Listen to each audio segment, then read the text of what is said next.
Hey, team players, welcome back. Starting off the bat with today's episode with a question that Marlon hit us up over the gap in between the two loadings. First off, by the way, we appreciate you guys, all team players, hitting us up with your questions. We love answering you, and that's why we are here, is to help make everyone win more, have more fun in this process, and that's what it's all about. So Marlon ended the overnight period by sending us a hit here. Should I trade Puka and D-Hop and or Coleman for Reed and Evans? I am still very much on the Puka side of that trade. Bob is going to tell you how much he loves Reed, but I am going to be on the side of keeping Puka for that one, Marlon. Now, hit off the other ones here as we dive into start of the show. Welcome, guys. Welcome, one and all team players. George, need help for tight end this week. You obviously don't have Kittle. Who should I pick up? Fant, Jonnu, Juan Johnson, likely. So of this group here, George, I am biased towards likely. Here is the long story short of why. Andrews got all that attention after essentially being the squeaky wheel theory. Overall speaking, from just a pure athletic perspective, Mark Andrews is now either the fourth or fifth most athletic player in Baltimore in terms of their pass catchers. So ahead of them is obviously Zay, King Henry, and now Deontay Johnson.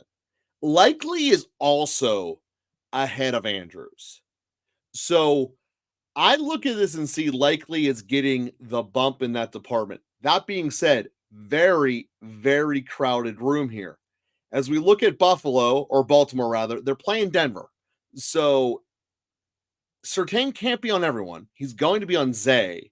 So I would look at this as likely being a potential spot. We have Baltimore as one of the higher scoring teams this week. Another one you have up there being Gesicki is that the thing with Cincinnati is that they should blow out Vegas. I mean, they should absolutely annihilate them. Being said, they're not exactly a big tight end friendly team. So full circle here, those are my 1 and 2 where I would look at is either Likely or Gesicki. Jonnu Smith gives me a little bit of interest. As I said, I want to be anything part of that shootout with Miami. I don't want to touch anything in New Orleans' passing game. So that's probably my 3, Likely, Gesicki, and Jonnu Smith, with in all probability not that much of a difference between them. All of them can give you nothing. All of them can give you a blowout. The highest ceiling is probably Likely and Smith. Jackson, Mason, or Bigsby? Well, the thing with this is that last week, Bigsby has that coming back from London hangover and also the injury to contest with. Didn't really have a great performance. Madison, by all intensive metrics, should have done much better than he did. Granted, if this wasn't a week of everyone scoring touchdowns last week, Madison would have been right there in the bulk of it. But it is what it is, and Madison underperformed. So as I look at this, with Jacksonville is playing the Philly. Ooh, that's not very good. And Vegas playing the Bengals are going to throw Vegas out of that game in 10 seconds. And all Vegas is going to do is try to have to throw their way back into it. It's a great game for Myers, not for Madison. So in a strict choice between those two, I'm going to go with Bigsby. What's up, Jess? All right, guys, so make sure you remember to hit quick hitter or deep dive on all of your questions so we know which way we're going to answer those diving deep. Oh, by the way, I know you all want the update as far as where is Bob at. Bob is lost in a spider web somewhere inside his church. He will come out eventually. We will be able to talk to him then. But right now, you just get me. Love it or hate it. That's the reality. So your team is Mahomes, Dak, Kamara, JT, Monty Moss, Hill, Metcalf, Higgins, Deontay, Hawkins, Parasol, Jets, D, Kelsey, Tucker. Where do you need to improve?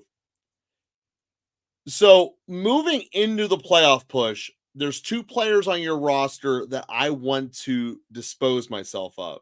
and that's going to be Kamara and Higgins.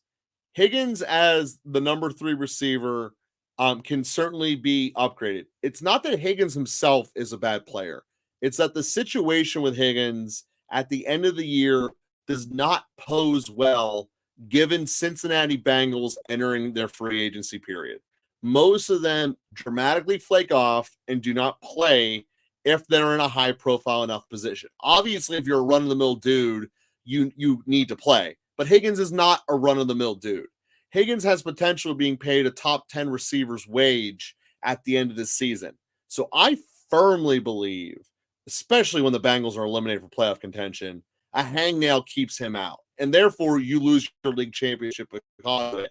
I don't want to be in that risk. So Higgins is certainly a guy that I want to move.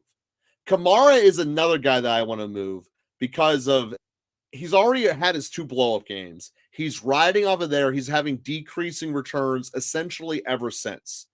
Now, with Carr coming back, it could help his passing return, but Kamara's not a back that I want to be invested in.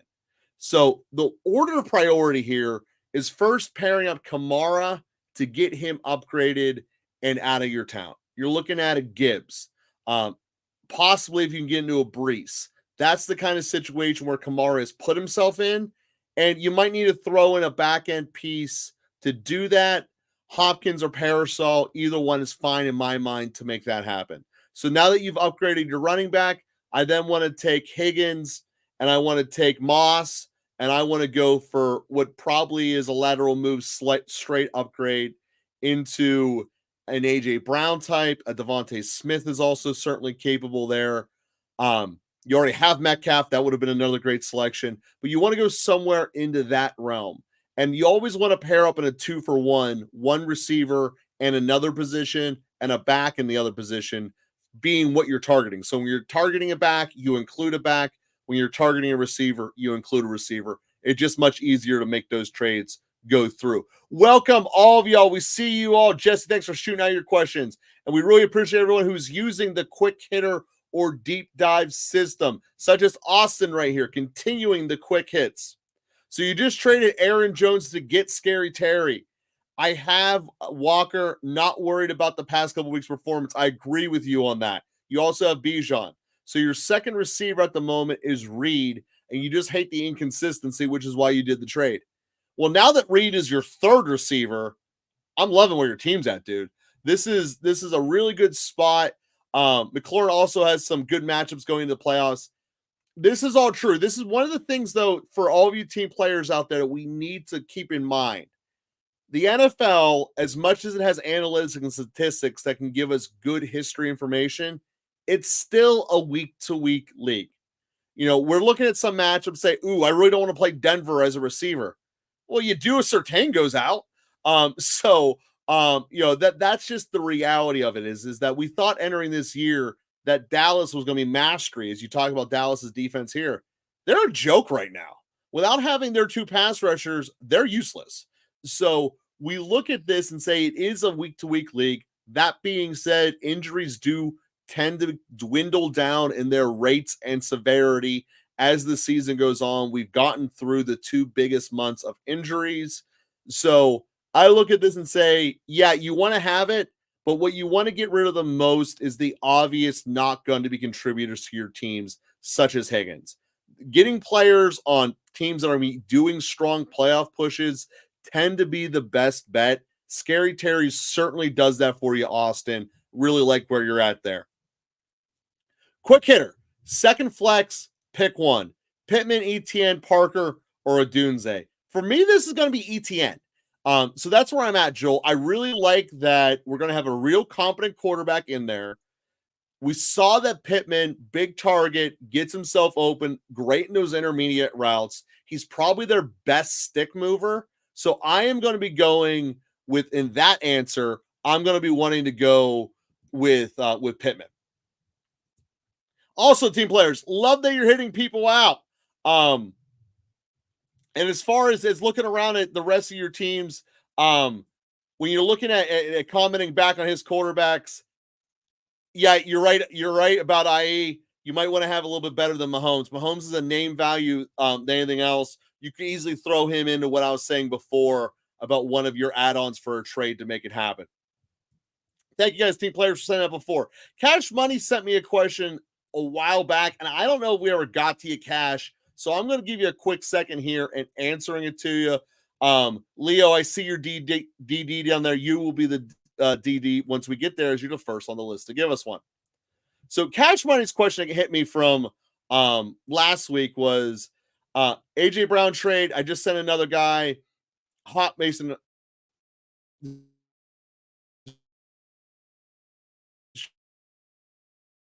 He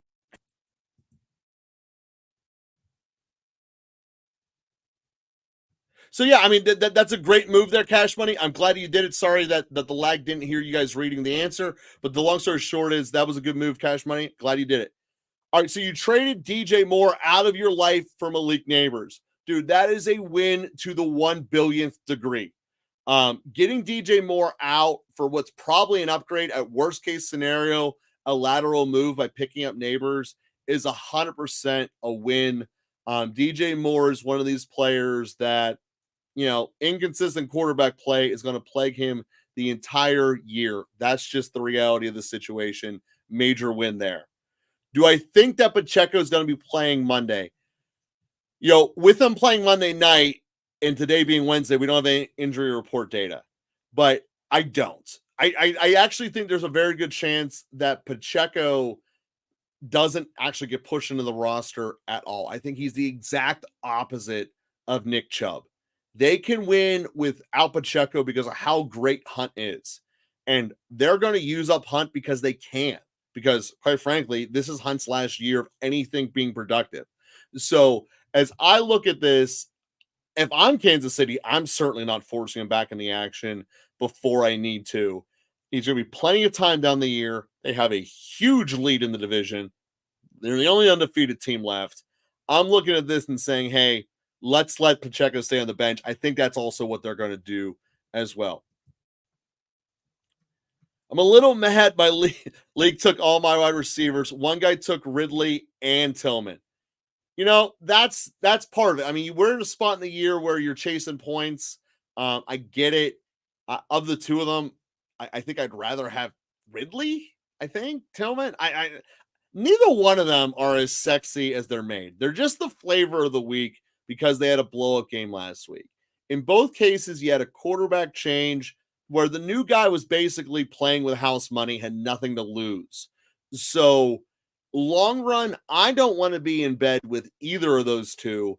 The reason I kept saying hold on to Ridley is I think he's going to get moved to an actual real team, and therefore his stock's going to go up. But Jesse, I want to be all that mad. I mean, sometimes the best move you make is the one you don't get. And that's true in all facets. So take that for what it's worth. I think that not having Tillman there could be a decent thing for you there. So start Pitts or Njoku. With Njoku here playing Dallas, that they're projected to be one of the higher scoring teams this week overall. We have Cleveland as kind of mid in terms of total scoring. That being said, it comes down to the scarcity factor that Bob pointed out before. I always tend to lean with the teams that are going to score more real life points because they get more yardage as well by a pretty significant volume. And when you're playing the Cowboys, theoretically, they're going to start scoring back. The Cowboys defense is not putting pressure on anyone. And I'm going to go with Pitts over Njoku for this week, knowing the Pitts roller coaster is like the biggest barf bag on the planet. But, it's where we're at. I don't want anything to do with Cleveland. As I told Wamba, they're the killer of poop after all. So I just made Reed and Pittman for a Ma today. 12 team. You got Kyler, Gibbs, A-Chain, Hill, J. Jeff, Ma. Dude, that's a win. Kyler's going to give you up and downs. Just hope that the new Call of Duty doesn't throw him off during the playoff push. But other than that, your receiving room, you have 3 first rounders in your receiving room. And you have Gibbs and Kyler, who in some leagues were also first rounders. You won this league by doing trades aggressively when you were supposed to, talk about a major win. At some point, you got to wonder, is there collusion? But that is a great situation to be in, Alejandro. Love it. Absolutely love it. Pick one. Rachaad White. That's Rachaad White by default, Bryce. I'm not on the Javonte Williams buzz. I think you guys should be moving him and getting something in return. And I don't think Pacheco's going to play. That being said, if Pacheco does play, he would be the answer. Maybe even not. Yeah, that's Rachaad White regardless, because Pacheco even coming back on a short week. He's playing Monday Night Football, so I can't base him being in there and losing the other starters. So you add all that up, I can't play Pacheco overall. Pick two. We got Cook, Devontae, Terry, Olave, and Monty. Monty's an instant in for me. Detroit's an unstoppable force, and Monty's along for that ride, and he's contributing to it. So, Monty. When we look at the other ones here, again, I want to be a part of that Buffalo-Miami game. My DFS, I'm hitting it hard like crazy. I know the first time that they played is Miami quit, but I look at it and say they can't quit now. They got to be all in.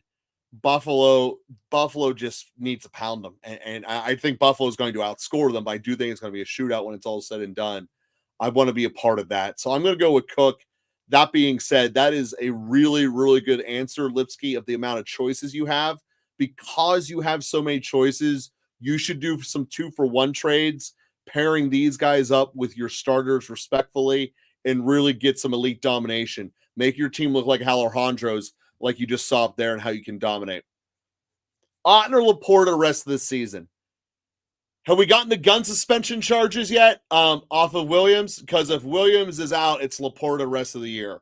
If Laporta has Williams, I mean, it's amazing how much value Laporta lost by Williams playing. But again, he's not playing now.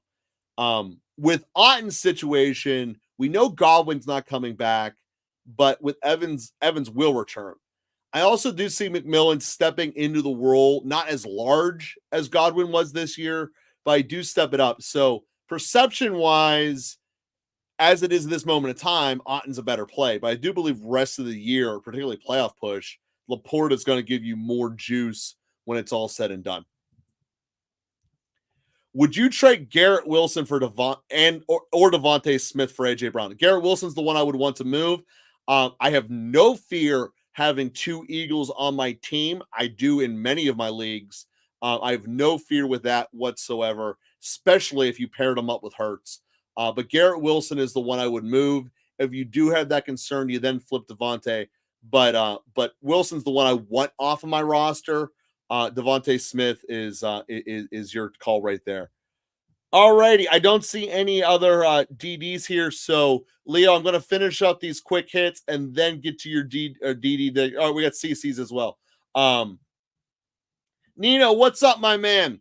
Got Kenneth Walker. I was worried about Deontay going to the Ravens, so went and traded him for Charbonnet to handcuff him, plus Tank Dell. I'm totally cool with that. You get Tank Dell in the trade, that's going to be a really big win. With Diggs being out, Dell's production is just instantly gone up just due to positional value of receiver in Houston. I really like that, moving Deontay and getting Dell. The fact you also got the handcuff on top of it is just win-win. Like I said, I'm good with that move, Nino. I like it a lot. Gabriel, welcome back. D-Hop or Pittman and Pollard or B-Rob? I'm probably going Pittman because the fact that Flacco is playing, and I need to see D-Hop. I need to see D-Hop do it. Long story short, do it as a Chief. When we're looking at Robinson or Pollard, Pollard's on fire right now. The real answer I'm giving for you, Gabriel, is I want you to trade Pollard. And quite frankly, if you combine him with one of your starting receivers, you got a pretty good step up. They don't have this second debate. But that's really what I would recommend. Move Pollard, because I have no problem putting Robinson in my lineup at all.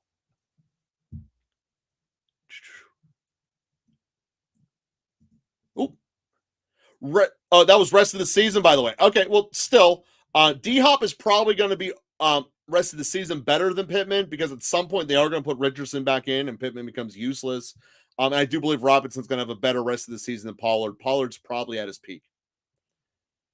Kincaid or Henry if May plays. Kincaid, again, I want to be part of that Buffalo offense this week. Should I move Flowers with Deontay?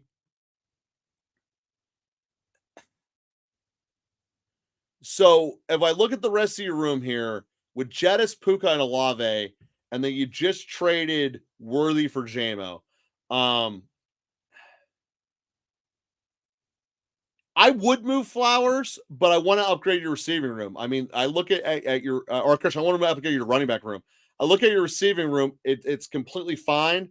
You might want to wait a week on moving Flowers and have him produce more value. But if you can get a decent running back in return, i.e., Kips or higher, B-Rob or higher, I wouldn't mind doing that now. The ultimate target that I'd want to settle on is Monty if I were UCC, but that's where I would be looking at there.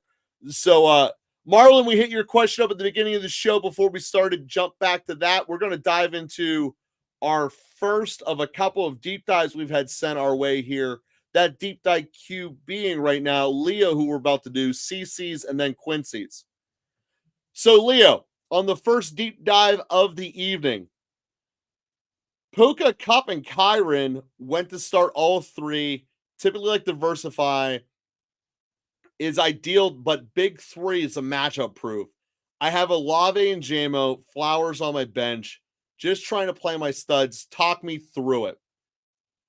First off, there's nothing wrong with stacking three players. Quite frankly, if you're in DFS in the big time league where you're trying to win off, most of the time, the winner, or at least top five, are going to have the quarterback and at least two other players from that team. So I don't have a problem from the concept outright. I also do have to point out that statistically speaking, since the beginning of last season, when Puka, Cup, and Kyron have all been on the same field together, they are the best fantasy offense by an insane degree of margin compared to the rest of the league. So they will produce. I wouldn't necessarily feel bad about it. If I did feel like I wanted to trade any of those three, it would be Cup. But again, I'm not feeling bad about it. I that's where I'm sitting at with that one. I really love that you're playing your guys. They're going to give you the best results. You also certainly have the option of pairing Olave or Flowers to upgrade another position as well. So that's how I would look at your bench right now. Instead of giving yourself headaches of trying to figure out, is this wrong or right to play your studs? Get rid of some of the other options and upgrade your running backs. You know, Olave paired with your number two running back probably gets you into a pretty decent return. That's the area I want to look at. Welcome, Bob. I'm glad to see that the spiders have made some more webs behind you. I am loving it. Jackson said, Holy made it through the spider web there. Yeah, I'm going to put one at the door, but I've got to get the other spiders in here too. I got a couple more I got to hang up. School, it's been rough today, boy. Rough. But yeah, where I fall out on that question too is I'm playing all three. And it's not realistically speaking, it's not even a question in my mind at this point in time. When it comes to these three guys, like Joe said, when these three players are on the field together, they can cannibalize each other in some respects, but at the same point in time, the two wide receivers make playing Kyron a great play, right? Mm-hmm. Because it sets them up in the opportunities to get scores in the red zone. And for Kyron, at least, it makes these wide receivers better as well because the whole unit, when it's healthy, produces. We just saw, and especially we just saw last week, what happens to the Seahawks, right? It was a game in the rain. They play the Seahawks often. You know, it's a divisional matchup, and it's going to be a nice matchup for them, especially for Kyron and Puka. Puka, out of the three players here, or out of the two wide receivers specifically, Puka is the matchup proof guy in my mind. He plays well against both man and zone. And for my money, if I'm keeping any two, if I wanted to move one, just like you said, Joe, I'd be moving Cup. But I think that it's worth keeping all three of them and talking about moving those other guys. And speaking of JMO, I mean, the guy's a bozo. He's really not worth consideration anymore, especially because of how he's used. The volume isn't enough to support wanting to start him every week. There are other guys without problems that have the same upside as him. One of those being Keon Coleman. So if you're going to need a guy, I think right now that it's worth considering that JMO is the guy that needs to be moved on from. But he will, if he does come back and play, he will at least get the opportunity to be successful. But I don't like him.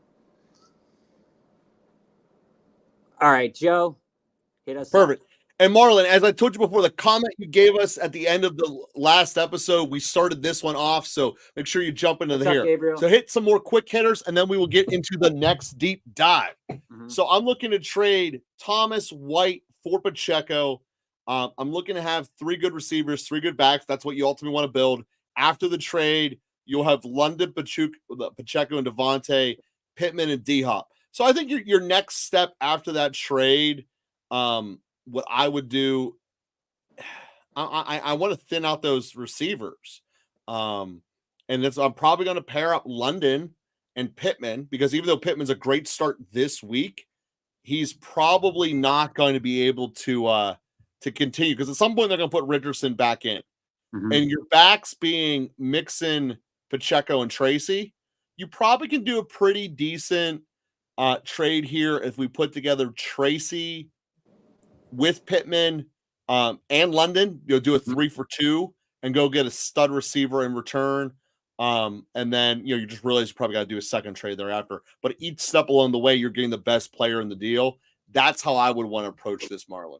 Yeah, and Marlon, to be honest with you, just my input. If I'm trading Brian Thomas and Rachaad White, I'm not realistically thinking about Pacheco. I know what the media outlets are saying about his return, and I know what we've been saying for about a week or two now about Kareem Hunt.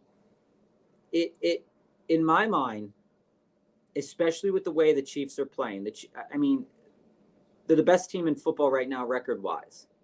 Why would you bring back and give a full workload to Isaiah Pacheco if you don't need to yet? Yeah, that's it. So I'm more so hanging on to Brian Thomas Jr. through what he should work through with this injury and finding something else. I'm not saying that Pacheco can't be successful. He was one of our favorite players coming into the season. We are, though, saying he can't be a start this week, though, because he's on Monday night. You can't have that roster spot hoping he's going to play and then find out the last second that, Bob was right this whole time, he's not playing. But insofar as that is true, we were talking about this with Puka Nacua as well. But the Chiefs are the Rams are playing to get into the playoffs. The Chiefs are playing to stay healthy right now. Chiefs playing to win a Super Bowl. Yeah, and they're playing to win a Super Bowl. And I just don't call me naive, but I just don't see what the purpose is in bringing Pacheco back if you're already winning with a guy you just picked up off the street. And that's why they won it. So again, he's not a start for this week. I get the desire of wanting to trade for him overall, though, Marlon. But you got to realize Bob is just obsessed with Brian Thomas Jr. If you would replace that trade with either Pittman or D-Hop, Bob would be 100% on this boat with you. Yeah, I'd be okay with it if it was Pittman or D-Hop. I would be okay with it, but I think the injury to Brian Thomas is definitely concerning. So for anybody that has Brian Thomas, it is definitely concerning. But prior to the injury, he was performing at a top 7 wide receiver in fantasy football. So that is something that I'm not trading away for a running back that is coming back from fracturing his fibula. I mean, I just can't wrap my head around doing that. But if it were like D-Hop, who would take a hit if Pacheco were to come back in some capacity. Yeah, I would think about doing that for sure. But I'm not giving up a top 10 wide receiver. Gabriel, I just sent Pollard for B-Rob. The guy has B-Rob and McLaurin and was trying to move one of them. I'm weak at running back, strong at wide receiver. Thoughts? Yeah, I think this is fair. Mhm. When we look at Brian Robinson, Joe, over the course of the year, I think that he has a better outcome Oh yeah. than Pollard when it comes to later on in the season. Yeah, Right? I think you guys hit right at their crossover parts. I think Mm-hmm. I think you got the most you could have gotten out of Pollard, and now you're about to get the best out of B-Rob. I think you really did that perfectly, Gabriel. And Pollard does have decent matchups coming up towards the end of the season with the fantasy playoffs. But again, like Joe said yesterday, and I said earlier, he's getting smashed at the line. He has to make a lot happen. He might get injured. You can't play for the injury. You get the best player when they're healthy. But B-Rob also is a great player and capable of throwing up 100 yards in a game. He hasn't been healthy, so it's worth thinking about. Would we trade Algier for Braylon Allen? And we're not the teams with Brees or Bijan. Which would you want? So just straight up as the backup, I'd way rather have Algier. Algier gives me much more than Braylon Allen on a week-to-week basis as a standalone player. Both of these Plus, he's not a Jet, and that part can't really be understated either.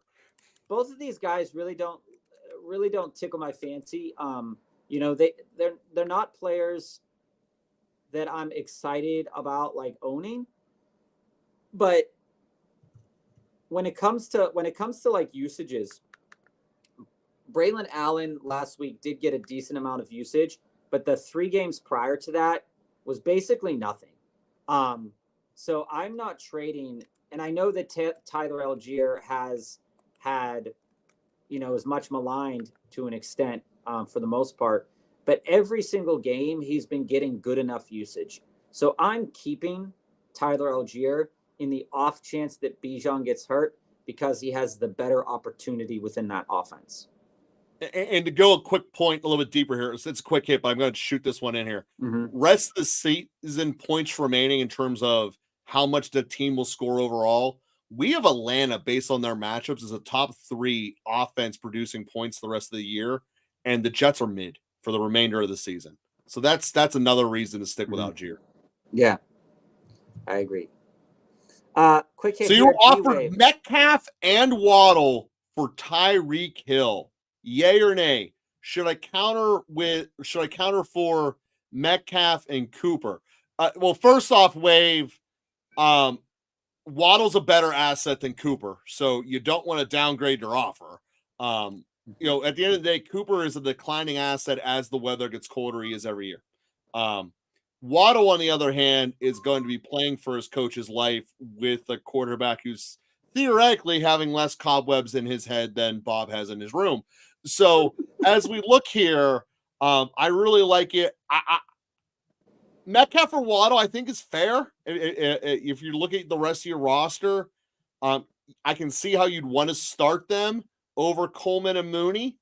But I would want to do a second follow-up after this, though, because now you have extra pieces to combine. I'm taking Mooney, I'm pairing him with your number 2 running back, and I'm upgrading him. That's the next step if you're doing this, Wave. You got to go through it.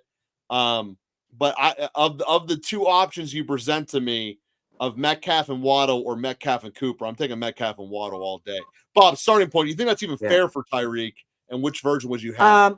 Well, it really depends upon the situation that you're walking into with your league mates.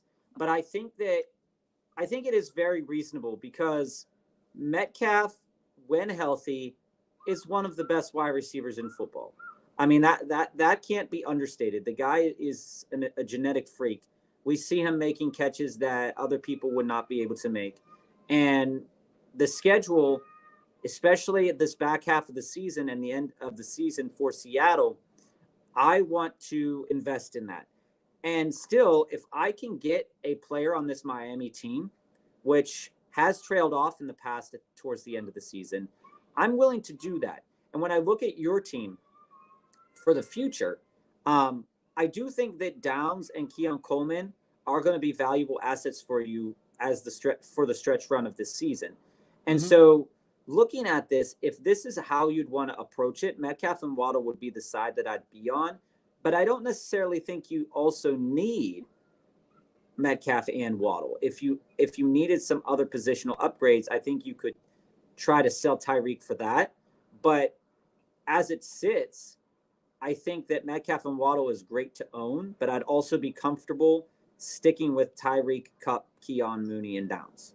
So I could go either way on this. Is it a good deal for you? Yes. If you kept Hill, would it be a good deal for you? Yes. So either side I could be on, but I definitely am not on Metcalf and Amari Cooper. With Lazard ruled out, going Garrett Wilson over Breece Hall in flex this week? Jackson. No. There is some inclination for me to run Garrett Wilson, but it wouldn't be in the flex.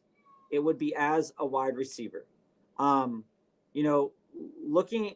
at what the Texans do well, Joe, and looking at the matchups for the running game, there's so much volatility within this Jets offense. And you've said that over and over and over again. And just look back to last week. Everybody in the fantasy community was on Breece Hall to be one of the best players in DFS because of his price value was so nice. And it didn't come to fruition. He was the 30th ranked player. He is going to have great games. Like that's not the thing that I'm underselling here. But I don't think that I could play Garrett Wilson over Breece Hall in the flex. And the fact that Breece Hall is a flex, that makes me very curious about who you're starting other two. I mean, so the rest of his team is stacked. And if that means his receivers are also stacked. If it's come down to this, Jackson, number one thing is you've been doing your trades so well all year. Just trade away Garrett Wilson. Don't give yourself this headache anymore. Yeah, and if it makes you feel any better about Breece Hall, looking at the stats, while they haven't been great at stopping pressures and things like that, and great in running before contact, Houston's not great at defending that either. So or they're good at defending it, but it's pretty even. So Breece Hall should have a good enough game if they use him right. We appreciate it, Steve. Thanks, Steve. Absolutely. Appreciate it, Steve. So, guys, Joe's in control of the comments today. Joe's in the control of the comments. Yeah, today. I'm running this, and we're here on Dom coming up next. So we're going to plow through the quick hits here for a minute, guys, to give you the answer on the deep dive order queue. We have 4 of you guys up there. It'll be CC, Quincy, Steve, and Jesse. Right now, we are on Dom for the next quick hit, and I went down out of order, and here we are. So here's Dom. Should I start Dak or Goff this week? Bob. I'm on Goff this week. I understand the trepidation with Goff this week, but the team is humming on all cylinders. They face a Packers defense that, they've seen multiple times before. With Dak, there's always concern. Like, Dak could have a really good game, just like Goff could have a really good game. I think Goff is more likely to have a great game when we look at the coverages that he'll be facing this week. But also, they don't have to use Goff to win. They have to use Dak to win. So that's why I'm going Dak. And this is also Goff's only one of 2 games of the whole season where he's going to be outside. I mean, granted, the weather's not terrible, but it's still a fact. He's leaving his dome. So you add all that up, I'm going Dak attack. I think they have to throw. I know they have to throw the ball like crazy to even have a chance. And worst case scenario is garbage time. And I don't think Goff is gonna do under a sub 100-yard game this week. I think he is gonna get at least 225 and 2 touchdowns. And I think that's also a similar-ish floor to Dak.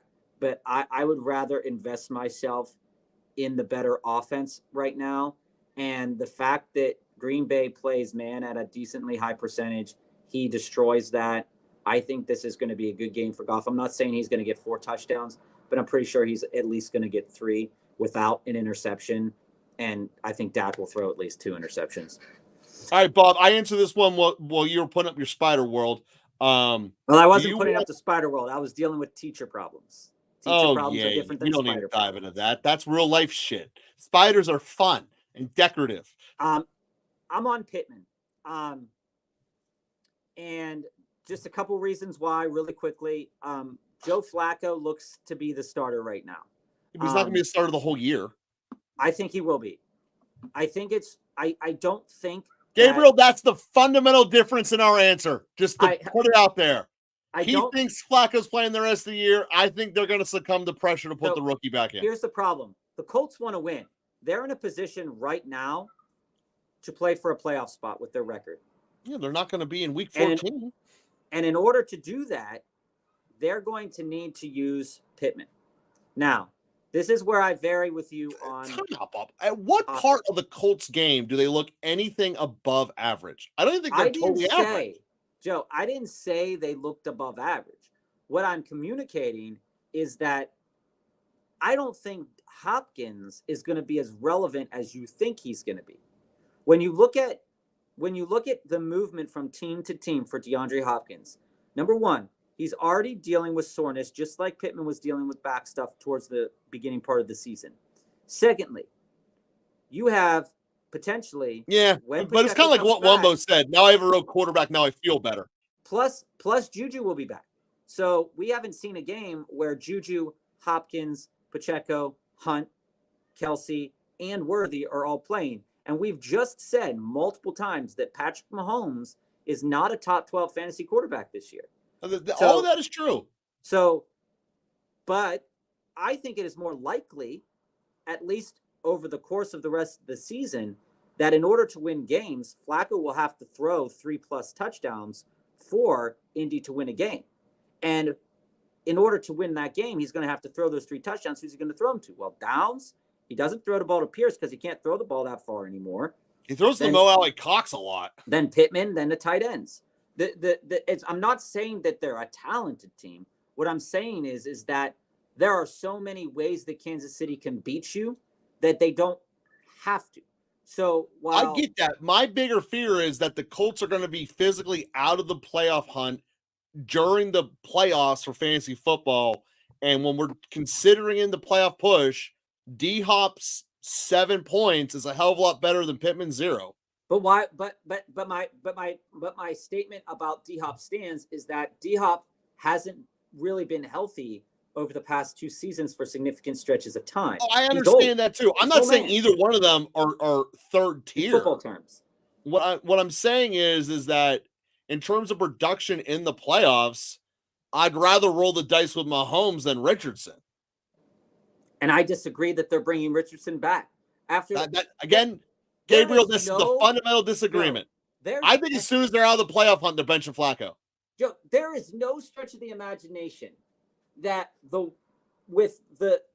I can't fathom how management could reason to bring Anthony Richardson back in. Because you're out of the playoffs and you have to justify your 4th pick overall. You've already tried to justify it. He sucks. Well, if they're quitting on him forever, they're going to lose their jobs if they don't make the playoffs. They've already lost their jobs. It's not you like still go down swinging. No, they don't know that yet. By going down swinging, you start Joe Flacco every single game for the rest of the year. And what I'm saying is once they're mathematically eliminated, which will be about week 16, but it's over. I think you're wrong in assuming they are going to be mathematically eliminated. Oh, I don't at all. Continue. No, granted, the only thing they have going for them is the bottom end of the AFC. There's only 5 guaranteed playoff spots in the AFC right now. So the bottom 2 wild cards could be wide open. That's what I'm saying. At some point, some of those mid-tier teams are going to get their head out of their ass, and I'm betting it's not the Colts. I mean, actually, as much as it's about to pain me to say, I actually think it's going to be Miami. And that's me saying that. I think it's going to be Miami and Denver as your last 2 wild card spots. The loser of the North and the and Miami and Denver is who I'm predicting as the wild cards. So if you can package Olave and maybe Flowers is that just overpaying for someone like Priest? I'm at the point where I've given up on the Jet situation. Who can I get at receiver? So I don't want to get Olave and Flowers. No, who can I get at running back is what he wants. Well, here's what you need to know. Olave's value is not where it was a couple of weeks back. He had a great game, but people need to start seeing him put together a couple good games in a row for them to kind of trust him as a valuable asset again. Flowers took a little bit of a hit with the arrival of Deontay Johnson, and for some people, that's a more significant hit than others. I think right now with Olave and Flowers, you should be able to shoot for Gibbs because people are still in a situation where they are uncertain what Gibbs's snap share will continue to be over the course of the season, especially if Detroit will continues to run away. I also think it's very reasonable to go out there and maybe not this week with these two guys, but I think it's reasonable that if someone needs a wide receiver and you want to give up a wide receiver, that a Flowers and a Jacobs would be fair enough, even after Jacobs just had a great game. People are still pretty low on Jacobs, even after the great game, because he offers just a really solid floor with a couple big upticks. You don't really want to pay for that. Ken Walker is one of those players that also his value is fluctuating each game because, this team has looked different each and every week, it feels like. So I think realistically speaking that Flowers would be a guy that could be moved laterally at points in time, depending on how your league mates roll into one of those guys. I feel like Olave's a hold this week until I see him perform better so that his values improves, and then I trade him. The thing I worry about Olave is that you're going to end up holding him too long. You're going to miss your league's internal trade deadline. Yeah, those are coming up. Those yeah, so I mean, for people. It's going to be Carr's first game back. How well acclimated it is. Put it this way, Leo. If you want to make this offer for Bryce, it's an acceptable offer. To answer your starting point question, I don't think you're overpaying for Hall, but I also would want to go with someone different than enough. Hall. You would like you're not getting Gibbs with that. I think anybody that's trading away Breece Hall, unless their wide receiver situation absolutely is putrid, they would want a running back. Whether that's in the vein of a Dobbins or a Cook or a Walker, they would definitely want a running back. Yep. That's how most people operate. So free zeal fantasy. Quite frankly, looking at this trade, I'd rather have the two Redskins. I'd rather have Scary Terry and B-Rob than Neighbors. Yeah, I mean, there is a lot of things to think about when it comes to Malik Neighbors. When we look at the playoff schedule coming down the line for the Giants, and I don't know what your playoff schedule is for you, Friesel, but when I look at it, I see Baltimore's on this schedule in a couple of weeks, and that is week 15. So that's right in the middle of the playoffs. Saints in week 14, Giants week 16, Falcons week 16, Colts week 17. It's uncertain if Daniel Jones will continue to be the quarterback for the New York Giants. They may decide at some point in time to turn to Drew Lock.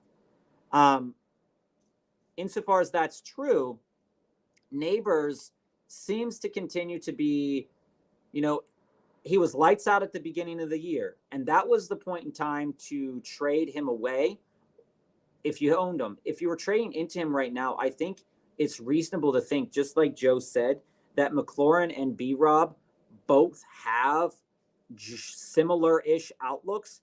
However, the matchup for let me just look up what the Commanders week 14 and 15 here, Joe, real quick.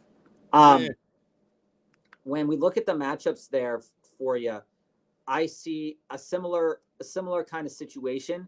They play the Eagles in week 16 and Titans in week 14, and then Saints in week 15. So it's kind of like up in the air. They always play the Eagles, like there's those two Eagles games come late in the season. So I think it's reasonable to think that it would be okay to move off these guys if you had another asset there in at running back. But I do think you might be able to buy a little bit more than Malik Neighbors. I truly think that people are valuing McLaurin a little bit higher than. I think the value right now is McLaurin and Neighbors are relatively equal in terms of perception. Yeah. But I'd rather have each of the two Redskins than Neighbors. And that's fair. So, all right, next one up here. And then we will be diving into the deep dives here in a moment. So we're not going to go through this full list of quick hits. We get that they're hitting on, trying to balance out so that the deep dives all the way to full hour before we get to their answer. Would you trade London and Tracy or Bigsby for A-Chain or Mixon? Yes. I would definitely do London and Tracy for Mixon. I would actually do London and Bigsby. Jacksonville just sent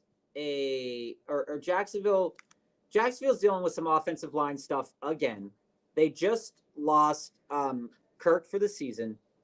Gabe Davis, Parker Washington, Brian Thomas Jr., when healthy, is going to be good.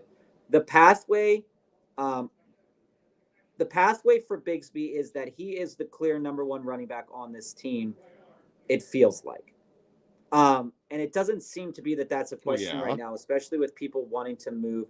And swear to God, as I said that, it says Tank Bigsby's status switched from healthy to questionable. I can't even shit you. It just said that, came across my screen right there. Bob, it's like when you say people, they die. But I'm actually moving off Bigsby because for the similar reasons that, I know Tracy's dealing with the concussion, but like you said, Joe, about young guys towards the later half of the season, them wanting to get a fuller look at them, it doesn't really make any sense for them to track back in Singletary if Tracy is healthy. And Tracy has looked really, really good. But the same thing's also true with ETN. Right. I'm saying ETN is likely to be moved. Singletary could be moved too. But what I'm more so communicating is that I like what I've seen out of Tracy a lot more. So you'd rather keep Tracy than Bigsby's. Yeah, I've liked what I've seen a lot more. And we're just different about that. Bigsby. What? But overall, are you opposed to either of the two returns of A-Chain or Mixon? I would rather have Mixon. Yeah, me too. But with that being said, there is A-Chan does offer you a lot of explosion on this team, and there's other question marks. I think Mixon's the better get here. I honestly do. Pick 2 from Dobbs, Tolbert, Algier, and Watson. About to drop him. Well, Christian Watson, I get that. I'm playing Dobbs. I think that this Detroit game might be the funnest game to watch this week. Again, very big on Detroit, but I think it's going to be a very fun game to watch. That game's basically for the division. So I think it's going to be crazy in Lambeau. So I want Dobbs mostly because I want to be watching that game. The thing with Tolbert is when you watch Garbage Time, they were using him as just the distraction piece, and CeeDee Lamb went crazy. And when I say watch Garbage Time, you don't need to watch the rest of a Cowboys game because Garbage Time seems like it's starting midway through the second quarter for them. Like, that's just where they're at. They don't have a defense. So, Tolbert hasn't stepped into a position that he shouldn't have, that quite frankly, they have become even more isolated in the Lamb. Like saying like, oh, we can definitely do this only Lamb offense. The more and more it's not working. That being said, I still am on the bus of Lamb's going to have the best second half of the year of anyone. So that makes it even harder for Tolbert to come into action. With Algier, I mean, he's a decent enough play. He's better than the other two. So my answer, full order, is Dobbs, Algier, Tolbert, Watson. Yeah. You have to start Dobbs, but if it were me, I would look to my waiver wire because none of those other three guys are worth starting right now. With the uncertainty with quarterback, with Jordan Love, Malik Willis, they're saying Jordan Love's day-to-day now, so we'll see what happens.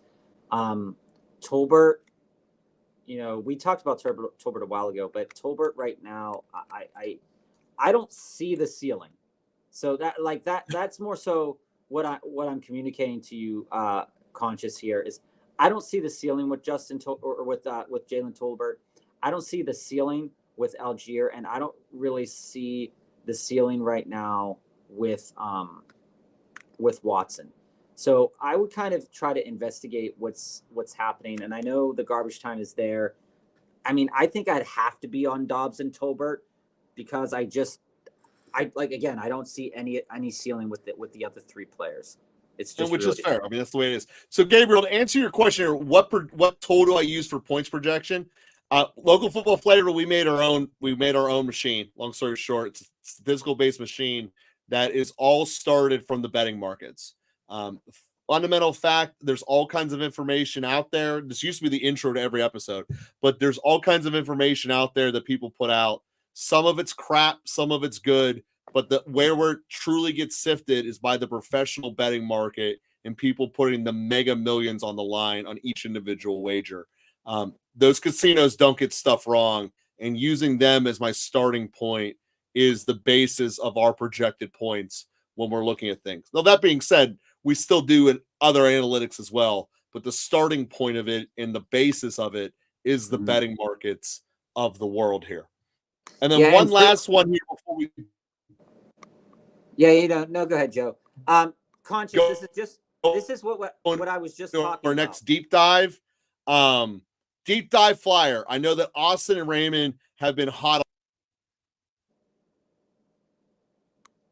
Did Comcast screw us again? Yeah, no, go ahead. So for Raymond, it's not a flyer anymore. Raymond's the number 2 receiver for the foreseeable future because there's no way Goodell's letting him come back into the field. So Raymond's the dude. Yeah. If you're asking for who's the next one, do I think it's the third Cowboy? No, I do not think it's Turbin.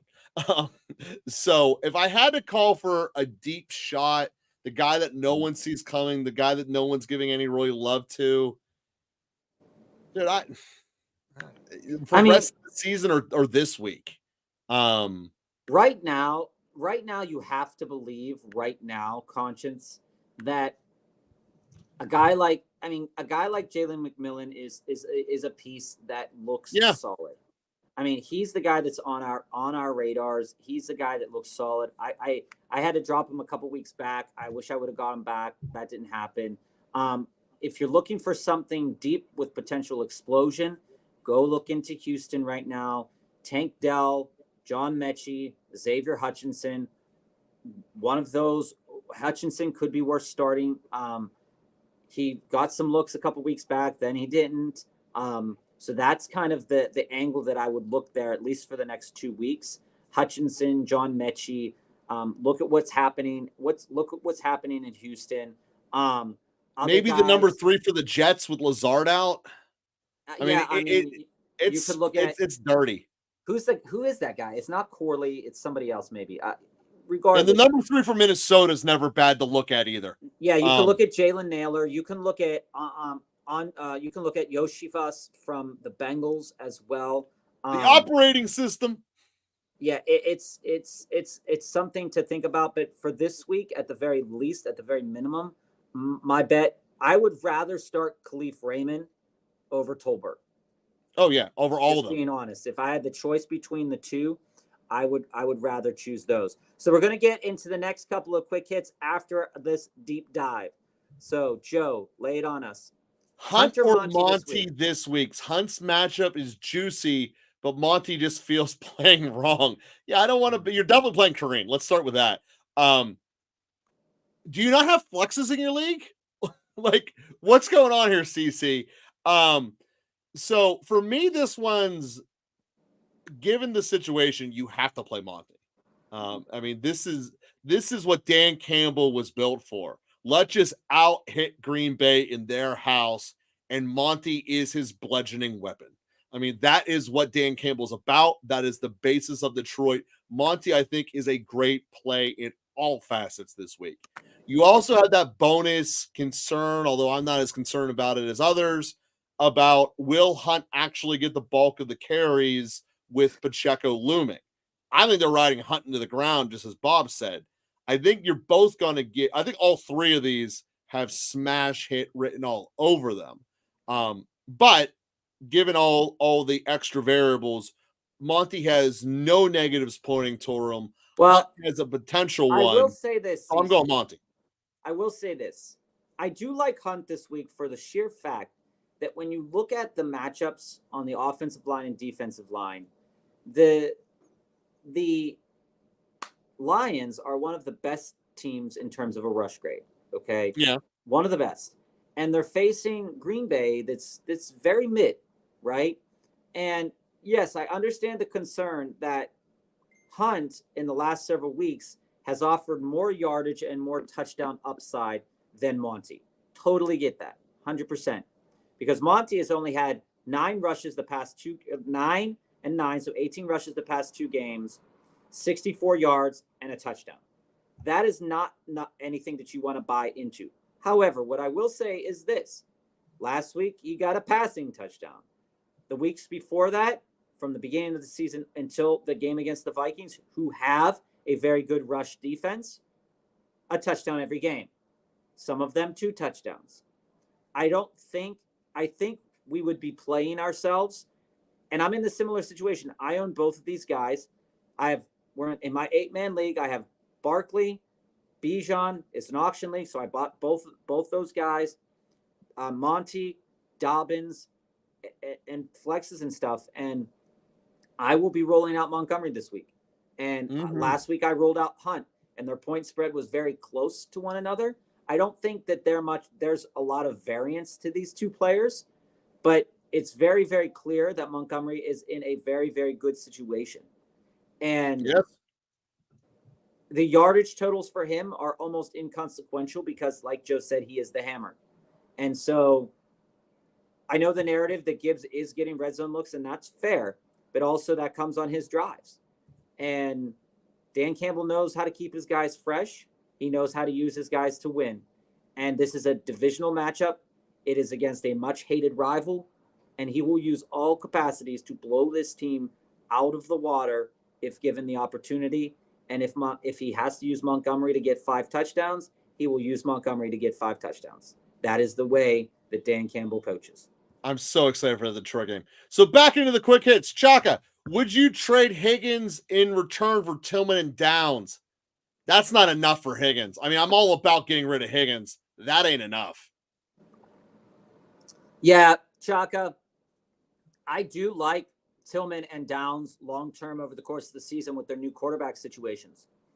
But I think with Higgins injured right now, coming back from another injury, that is the life of T. Higgins owners. You're selling. I think you're selling it, and I think you're getting good enough value in return in terms of who you're going to start, and you're getting off the bus of T. Higgins. Maybe I'd try to do Downs and somebody else that's not Tillman. I think that Higgins is better used as a second player in a 2-for-1 rather than the 1 in a 2-for-1. Yeah, I see where Joe's going with that, Chaka. Like what Joe's communicating is more so you take T, you take your running back 3 or you take your running back 2 and you move that and elevate. But what you're doing is moving into more volume. So my question for you then, Chaka, if you're still in the chat, is to share what's your team and why are you looking for volume right now? Because some people are, and that's fair. But I just want to make sure we're on the same boat. Yeah, ideally speaking, you're not looking for volume at this time of the year. Would you trade Jacobs for Debo? Hey, guys, real quick point here. Make sure when you're putting your comments that you start them with either a QH or a deep dive so we know how much time to give it to them. Obviously, the quick hitters get priority. They come faster, but they get less time. That's the trade-off in life. So would I trade Jacobs for Debo? I love Debo too much, and that's a lot of bias coming out there. I'm super invested in Debo. So I'm probably the wrong person to ask on that, but I would rather have Debo. So Alex, the pathway to follow here is this trade is acceptable if you need a wide receiver and you're dealing with some depth at running back. For example, if I have Kyron, Cook, and Jacobs, but my starting wide receivers were Downs, Harrison, and Coleman, yeah, sure, take a shot on that. But if I only have 2 running backs and my next running back is in the vein of Jaylen Warren, and my wide receivers are decent enough, like I just mentioned, then I wouldn't do it. So if you need a wide receiver, this is a fair enough trade to move into a wide receiver. I like Jacobs. I like Debo. I like Jacobs a little bit more, because when games get rough in the NFC North, teams tend to lean on the run. So that's my initial lean on that. But I need to know more about your team, Alex. So Vikes D or Commanders D this week. CC, this is no brainer for me. The Vikings defense is one of the best defenses in football, and they're also playing against a team that we're only projecting to score in the bottom. What the hell is that? The bottom second to last quintile of points. Basically, we have them in the mid-20s in terms of points scored. So I would go with Minnesota over Indy this week would be my pick. I am. I'm actually the other way on that. Are you just trying to disagree with me at this point? No. I believe so. This is how I believe this. Okay, I believe that the Vikings are more capable of causing a turnover from Joe Flacco. So that is the angle to go with this. I'm not saying I'm on the Commanders, but I'm saying that the Vikes are definitely the play because they have the best capability to get a turnover for a touchdown. Okay, but also keep in mind that if they don't do that, there is a very good chance that they won't get you as many points as the Commanders, because the Commanders play the Giants this week, and the Commanders are more likely to hold the Giants to a low point total than the Vikings are to hold the Colts to a low point total, because Flacco doesn't care. He's going to air it out.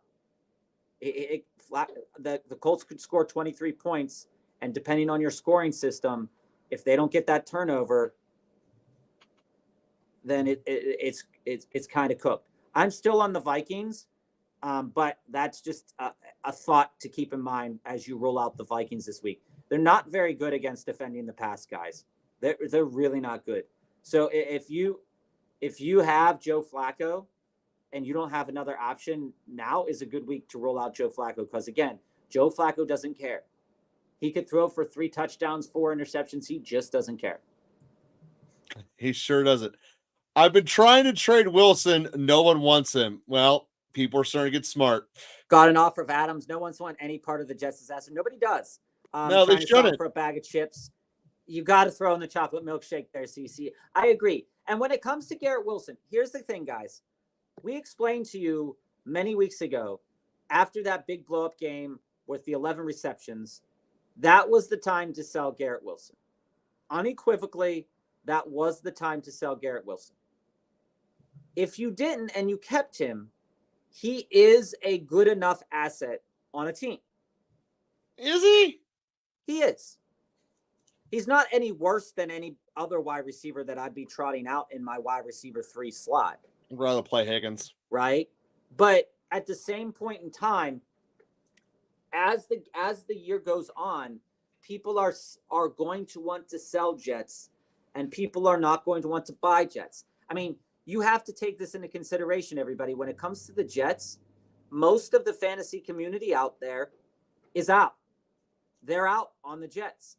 And that's the information that all of your league mates are digesting. Yeah, but wish someone would have told me that back in June.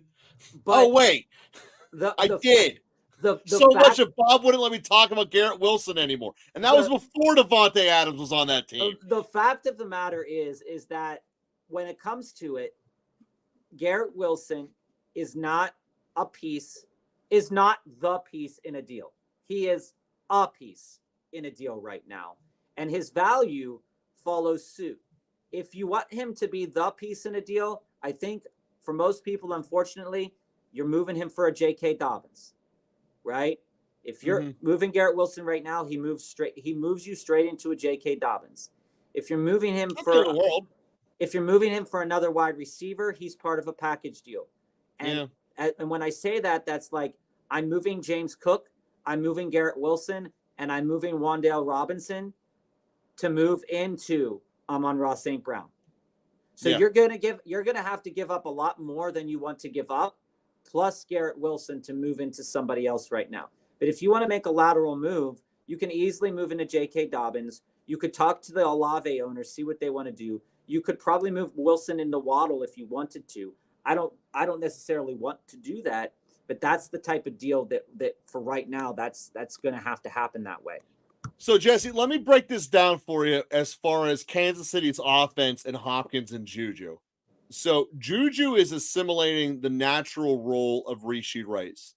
That's where he is at. He is the physical, big receiver, doesn't need to be a barn burner, and can just flat out move the chains, 7 catches, 106 yards, touchdown. That's Rashee Rice. That's the role Juju went in. There is not a pre-existing role for the way Hopkins plays, which is mostly box out jump, have better hands, low separation type. Maybe the closest comparison you can do to their offense is Kelsey, but even that is not really the same. The long story short is they're going to have to design a role for Hopkins. Juju is stepping in for one. Kansas City already made the decision they're willing to do that by taking Hopkins, by the way. They're doing that. The issue is do you believe in what Reed will create for Hopkins, the radiated we're asking here? Either way, it's a volatile situation that if it hits, it's a home run. And he's one of already those two is going to be the home run. He's already making a situation for Worthy too. So I would rather hold on to Juju. Lipsy here. Yeah. Thinking on packaging Garrett Wilson and Terry to try to get Jettis or AJ Brown. If I can't get those guys, thoughts on trading for Jamar Chase? Keep in mind, I do have CD, just want a decent second. You're getting more than a decent second wide receiver if you do this. But again, I don't know if this is enough for Jettis. I think the only one it might be enough for is Brown. It's definitely not enough for Chase. I think it is enough for Brown. If somebody offered for this for me for Brown, I would consider it if I wanted to move into Garrett Wilson. But again, Garrett Wilson, Lipsy, is such a hard sell. Lipsy, in general, when you're doing a 2-for-1, it's better when pairing two different positions. It's just easier to get through. So what might be easier for you to accomplish is throwing in a back and doing there. By the way, Scary Terry as your second receiver is not a problem. You could do Garrett Wilson and your number 2 running back and go upgrade that position. It's probably where I think you're easierly going to get a trade done through. Mm-hmm. Yeah, 80. Realistically thinking, I think that's kind of the pathway that you would have to walk to do that. Not many people are willing to give up Jettis right now. So, AT, this is a very good question. With Deontay Johnson out, who becomes the de facto Panthers number 1 receiver with the ability to drop Worthy or D-Hop to pick them up? The answer for that, I believe, is going to be Leggett. Leggett's their future. He's who they're building upon. He's also kind of built like Deontay. So would I want to drop Worthy for Leggett is fundamentally the question here. And my answer is no. I think that Worthy is just going to keep seeing his role grow. If you look at it, it's kind of eerily similar the way they're using him to the way that they're using Tyreek the year they discovered Tyreek. So the end of that year, he was on fire. I'd rather have Worthy than Hop as a starting point. Well, yeah. But do I want to drop Hop for Leggett? I'm not sure about. Well, I'll say this.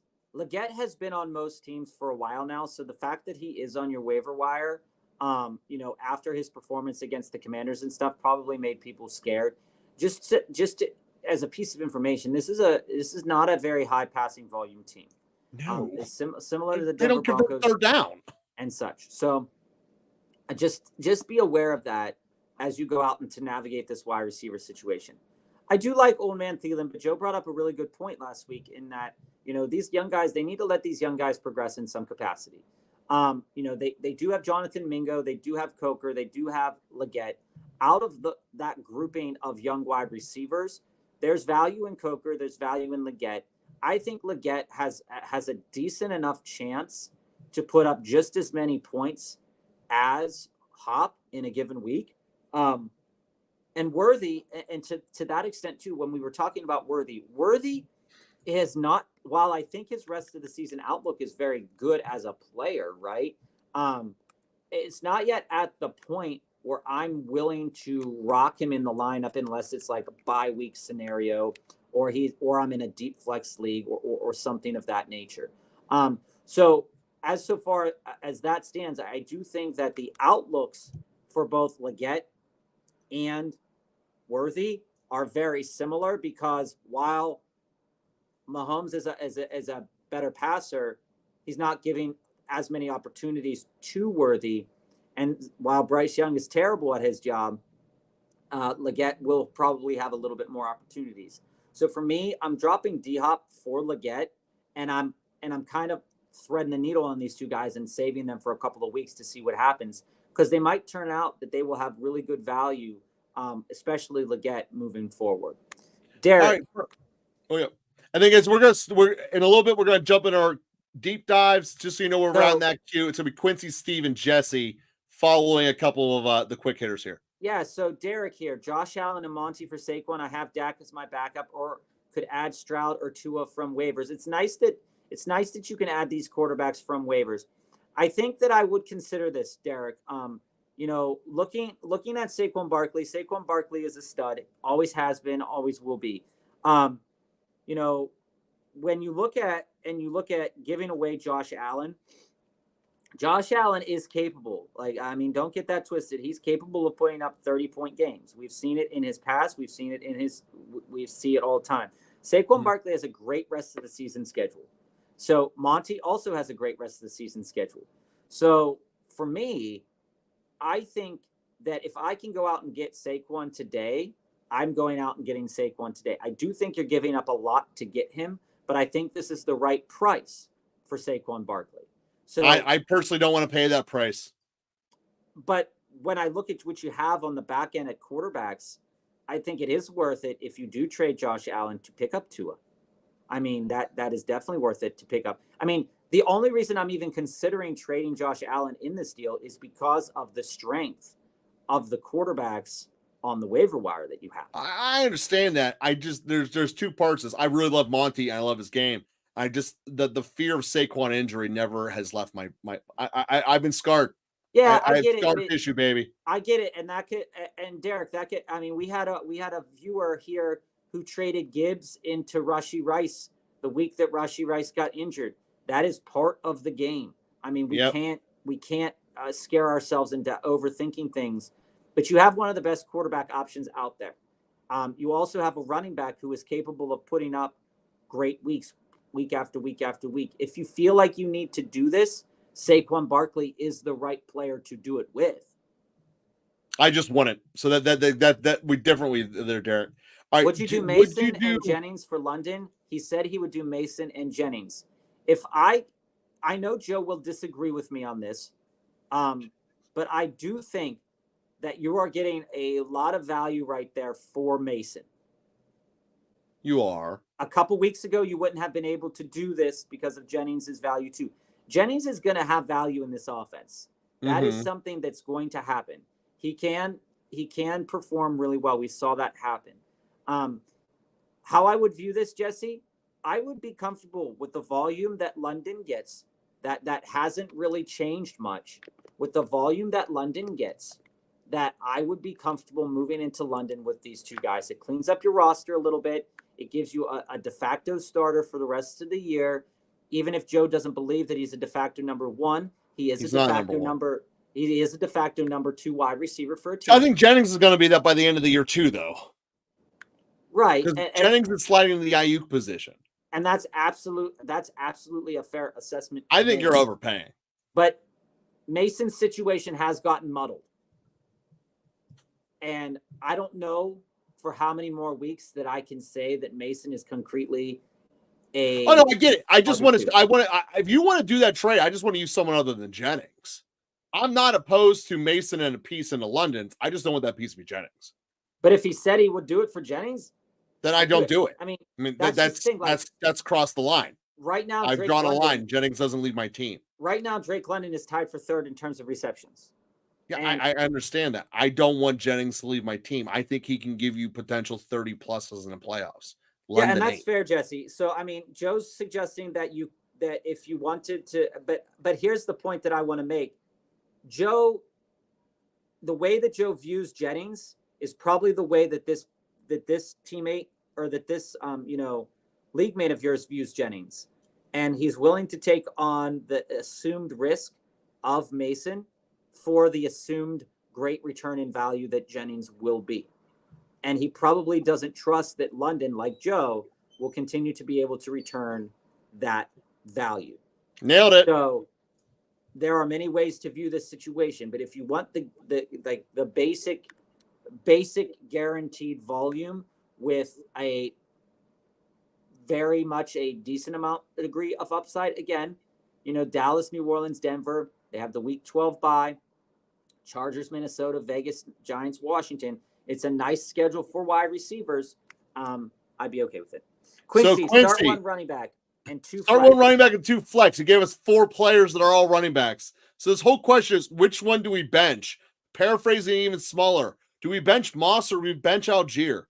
Bob? I mean, I own Moss and I'm not starting Moss.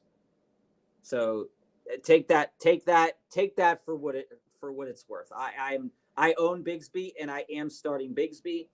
I don't like it, but I am starting him. I think that, taking this into consideration, the reason I'm not starting Moss is I have Bigsby and Mostert in my flex because I'm starting Montgomery and Walker. So, yeah, well, I'm talking just out of these 4. Out of these, I think. What's your ranking for these 4? I think Quincy, here's the problem. I think your decision can't be made today on this because Tracy's concussion protocol.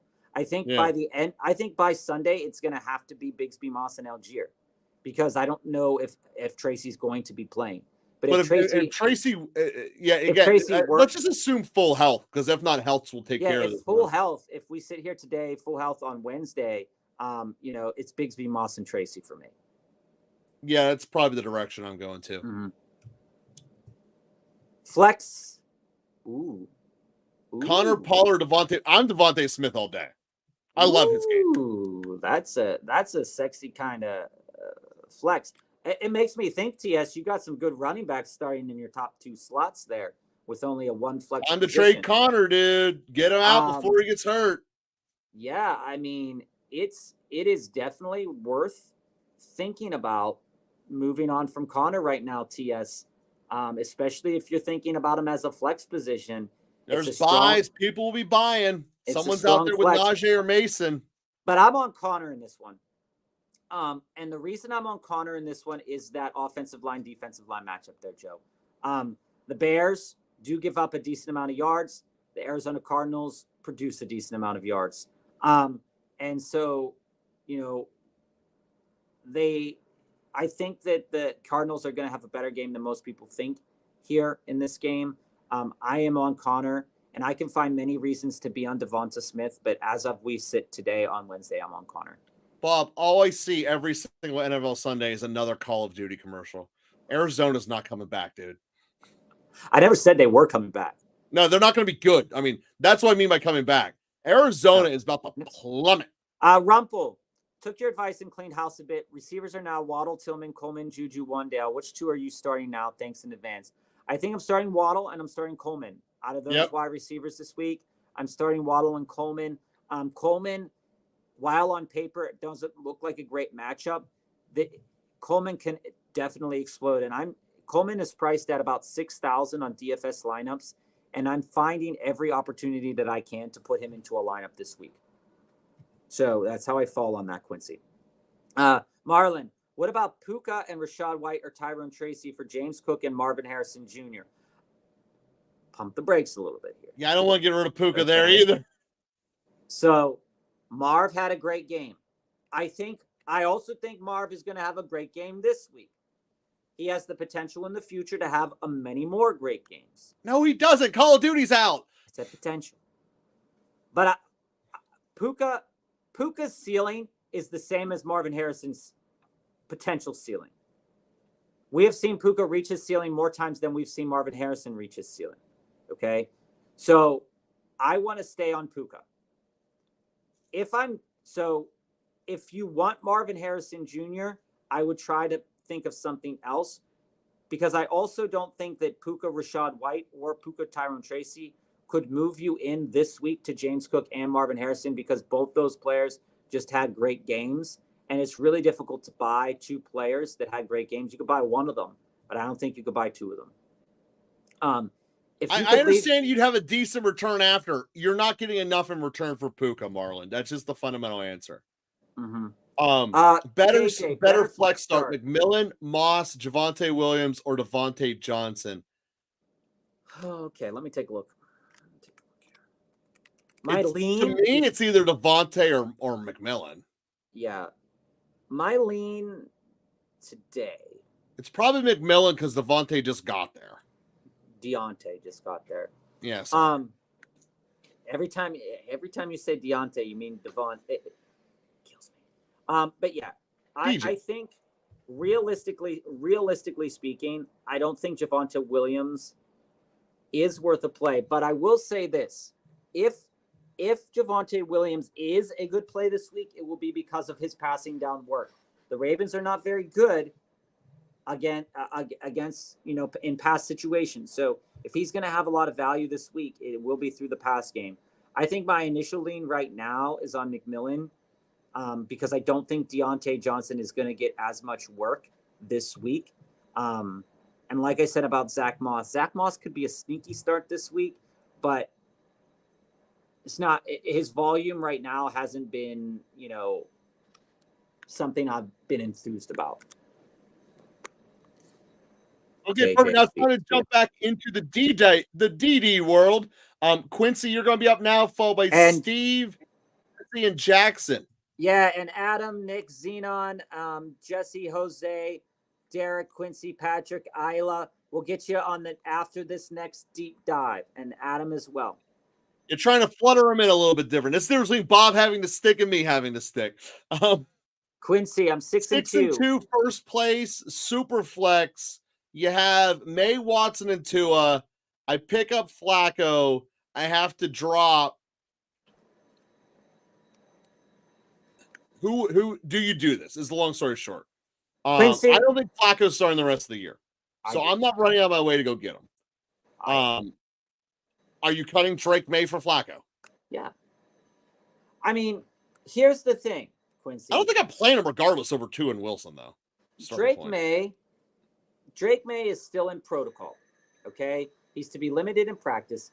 And in my mind, what they've seen from Tua,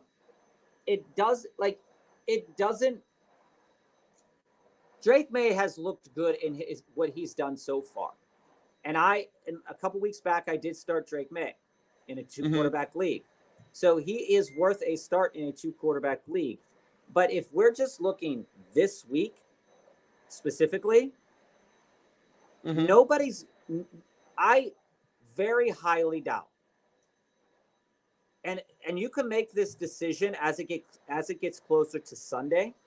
I very highly doubt that anybody will pick up Drake May this week if you drop him this week, because he's dealing with the concussion. And if you wanted to pick him up next week, it's reasonable to assume that you could then drop Flacco and pick back up Drake May.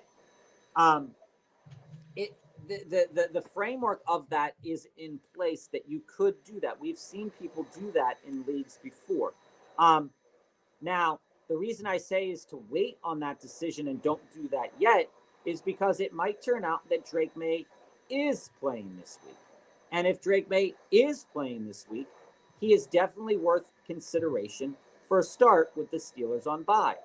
Also, with that in mind, because Wilson is on bye this week, there is a very high chance that nobody picks up Russell Wilson either.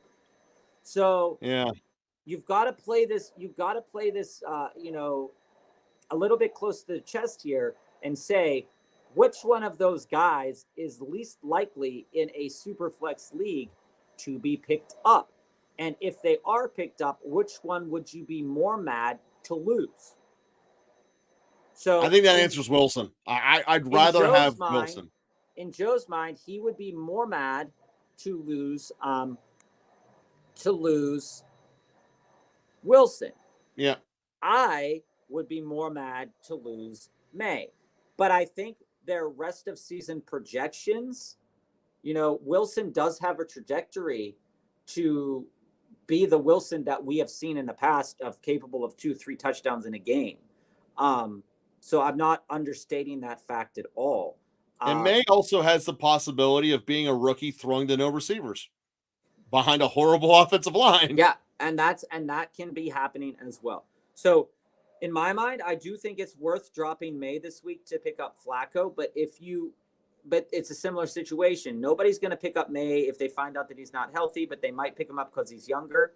Wilson has the extra kind of juice on him that he's on bye week this week. So definitely nobody's going to pick him up on bye week, or they shouldn't pick him up on bye week because there shouldn't be a roster spot available. And then secondly, people don't trust him. So it might be safer to drop Wilson for Flacco and then pick up Wilson next Tuesday. Yep, that's a whole long cycle there. But yeah, Garrett Wilson, Devontae Adams, or Brian Thomas Jr. this week in the flex. Is Thomas playing? I haven't heard that he is playing yet. Well, if he is playing, he'd be who I pick. Gabriel, answer that. Other than that, you're in Jets hell.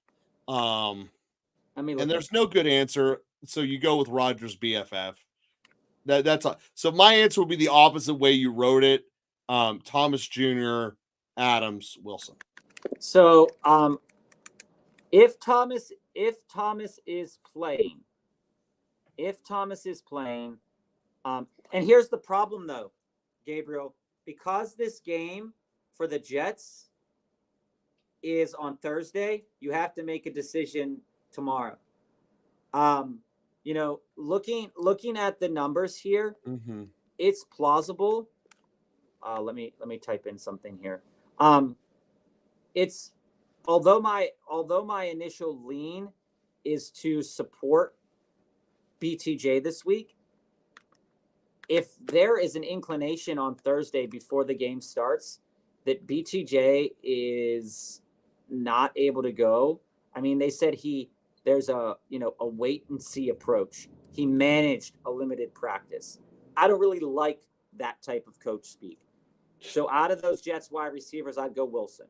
So if you don't like that coach speak either, come tomorrow. And I'd go Adams. I'd go Wilson. Wilson has better optics than Adams. You're welcome, No problem, Marlon. That's what we're here for. We love you, baby. Adam. Oh my God, Joe. Hurts Hall. You said I'm clicking. I was clicking. Puka, DK, Ninjoku, Chase Brown, Kincaid, BTJ, Tillman, Jennings haven't lost in a month. Love to hear that, Adam. Any advice going forward? Sell anyone? More depth. Here's how I fall on this. Your team's pretty solidly set. You have 2 running backs that have good playoff schedules going forward. You have a backup running back in case things start to fall apart. You have Ninjoku and Kincaid playing the odds on those. I think it's fair enough that it's okay to keep those guys because you are strong in the wide receiver market. London, Puka, DK, you have BTJ in your back pocket, and you have Jennings in your back pocket. Tillman, okay. Looking at your team, if you wanted to improve anything, and this is only if you want to, because I think you are going to be set for the rest of the season. If you wanted to do anything, B-Rob would be the player that I would upgrade. And how I would navigate that is I would sell B-Rob and BTJ and move them into James Cook. That's how I would navigate that situation. And I think that that's a fair enough deal, but I don't think that deal would get done this week because of Cook's great game. Now, if you're concerned about that toe injury for Cook coming back up again, maybe he's not what you fire for. Maybe you go after and you say, okay, Monty. B-Rob and Tillman, to try to move into Aaron Jones, something like that, if you wanted to. I don't think you need to, but that would be the position that I would upgrade if I wanted to do anything. You could get Monty too, and that would be a spot to look at there. All right. Monty would be fair. Xenon, 10-man league, full PPR, 5-3 record. Do I trade Josh Allen, Cup, and Jettis for Chase, Neighbors, and Lamar? I wouldn't. I like Jettis long term. I do like Chase. Again, schedule gets a little bit tougher for Cincinnati. Allen is who he is. Jackson is who he is. So this is great. This is a great players up against great players. I think the only crux in this that I have a slight preference towards Cup over Neighbors. Slight preference of Cup over Neighbors. Otherwise, and I have a slight preference of Jettis over Chase. Yeah. Otherwise, it's a very similar-ish thing. It's a fair trade. I just want to do it. I want to be on Jettis and Cup. That's a fair trade. Do you guys think I'm good on dropping JMO for a QB? I don't trust Kyler this week, and Purdy is on his bye, aiming to get Darnold or Stafford. Lipsy, this is what I need to say. Nobody ever trusts Kyler Murray. That's right. As soon as we start putting trust in Kyler Murray, we are going to be disappointed. We spoke on this, Lipsy. If you had joined us a couple weeks back, I believe last week, where I went in on Kyler Murray, and I said, he's one of those things that is really hard to drop, really hard to trade, but he always has in your mindset top 5 quarterback in a given week potential, because he does. But it's the coaching staff that is holding them back. It's his height. It's his decision making. It's all those things coupled together that makes you not want to trust Kyler Murray on a given week. So I get it. I understand it. If you don't trust Kyler Murray this week, and it's fair to say that that's okay. Mm-hmm. Okay. I do think Kyler is going to have a good game with this week, so take that with a grain of salt. I am rolling him out in a couple of DFS lineups this week. Insofar as that is true, I think it is okay to roll up Sam Darnold this week. Sam Darnold, I have projected as a top 5 finishing quarterback this week, if you don't include the Thursday games and the Monday night games. And as it goes for Stafford, let me look for Stafford here on this list.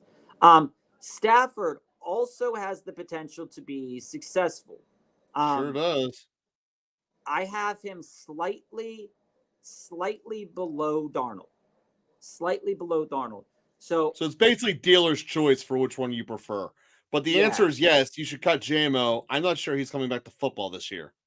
Yeah, and if I'm cutting JMO, I'm picking up Darnold. I know we suggested picking up Stafford in most situations last week or yesterday, but if I have the opportunity to go after Darnold and Stafford, at least just for this week specifically, I'm on Darnold for this week. If you want long term, I would tend to lean towards Stafford. That's right. Jesse, would you drop the Njoku for Juju? I have Otton, so I would have both Juju and Hopkins, and Komet and likely no, all Jesse. the papers. If I'm considering even dropping Njoku, I'm trading Njoku. Yeah, Njoku has too much value right now. Two for one. Especially considering your league. Even if you wanted to throw Njoku in a 1-for-1 deal to move laterally into some back end talent, that's fair to do that. But you also need to consider that at some point this season, Mike Evans will be back. At some point this season, Jalen McMillan will take a larger role in this offense. And at some point this season, Cade Otton won't get that volume, similar to kind of Njoku. So I'm not willing to give up Njoku yet. I'm willing to hold Njoku. I think Njoku's a solid hold, a solid play on a week-to-week basis because he does have upside potential as long as the quarterback isn't Deshaun Watson. We saw that last year with Joe Flacco. We see it this year with Jameis Winston. He has a lot of potential. I would trade him before I dropped him, and I do think it's fair to go after a guy like Juju, but I wouldn't drop Njoku to do that. Yeah, I agree with that. But I also don't want to have both Kansas State receivers. That's going to put you in a hell of a spot every week. Yeah, I wouldn't want that either. Josh, start 3 wide receivers and 1 flex. DJ Moore, Reed, Shakir, Coleman, BTJ if he plays. Wicks, Tracy, most likely out. Pollard, Taysom, Hill.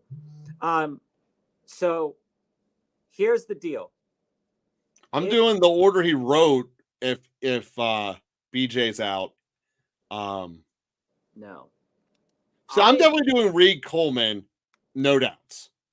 Yeah. And then Which isn't the order BTJ that he is going wrote to it be the third one. But if he's out, I'm going with Shakir over Wicks.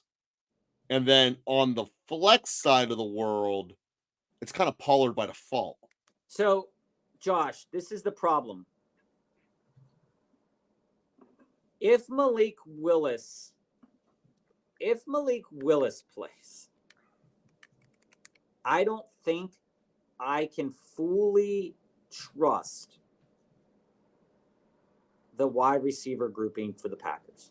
Okay, I understand that, Bob, but if BTJ is out, you have to pick one of the Packers. If BTJ is out, it is a reasonable assumption to pick one of the Packers. I am there with you.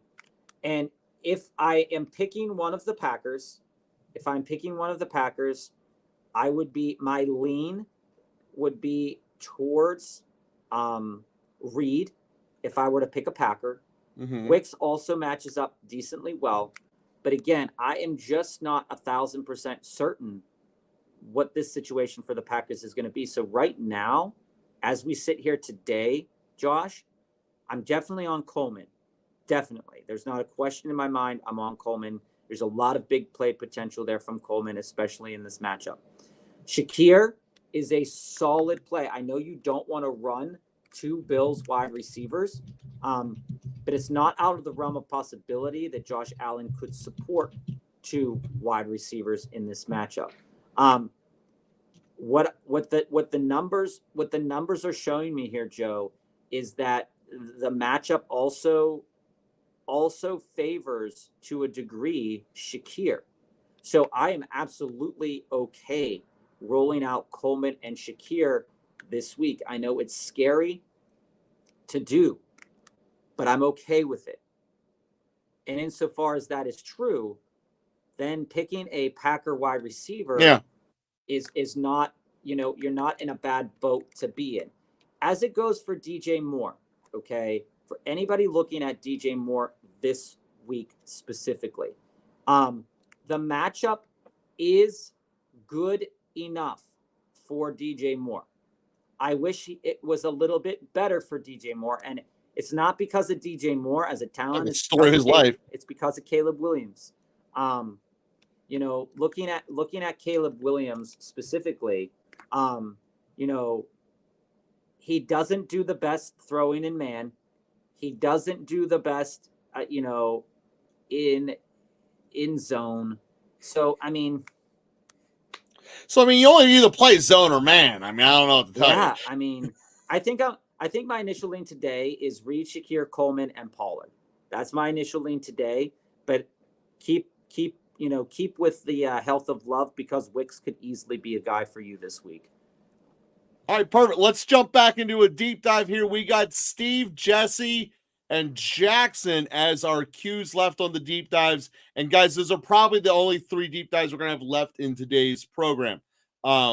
So we got Dak, Nix, King Henry, Saquon, Aaron Jones, Corum, Chandler, Hill, Adams, Monty, McMillan, Debo, and Juju. When a 1 quarterback, 2 running back, 3 receiver, 1 super flex, 2 normal flex, who would you package to go get Jalen Hurts? All right. So I'm including Nick or Dak. Yeah. Here's what I'm doing.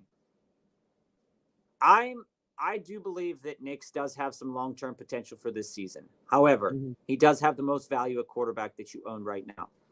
I'm moving Nix unequivocally in a deal. I know he's super flex. I know he's going to be great value for you moving forward. But I'm moving Nix, and I think in terms of the wide receiver room that I have and the running back room that I have, if I want to go out there and get Jalen Hurts in a super flex league, I don't even think you can do a 2-for-1 here. Okay. I think you would have to do like a 3-for-1, unfortunately. Because Dak and Nix's buying power is higher than Dak's right now. But I think you could do it for Dak and Debo. I don't even think that I don't even think that is even in the realm of consideration in a super flex league. I wouldn't. Yeah, I don't think you need to move them at all, to be honest with you. I don't think you need to move them at all, to be honest with you, Steve. If it were me, if I wanted to put a trade together, I think I'd have to give up Nix. I'd have to give up either Terry or Debo, and then they would probably ask for McConkey or a running back as well. That's the type of deal that would probably get it done in a super flex league of your caliber, especially considering that there's two flexes. If they're giving up Hurts, Nix gives them a solid value play from a week to week basis, but they don't know what the future is going to hold. So they're going to hold you hostage in terms of the other pieces that you want, that you're going to move on from. And they would ask, Dak. But Dak doesn't have as much value as Nix has. He has the name, but he doesn't have as much value. And people know that. Yeah, but sometimes you just got to sell the name. I mean, you could try to sell the name. You could try to move Dak and Hill. See, I think Hill's overpaying. I think you can get it with Dak and Debo. I don't know if I want to do it, but I think you could do it.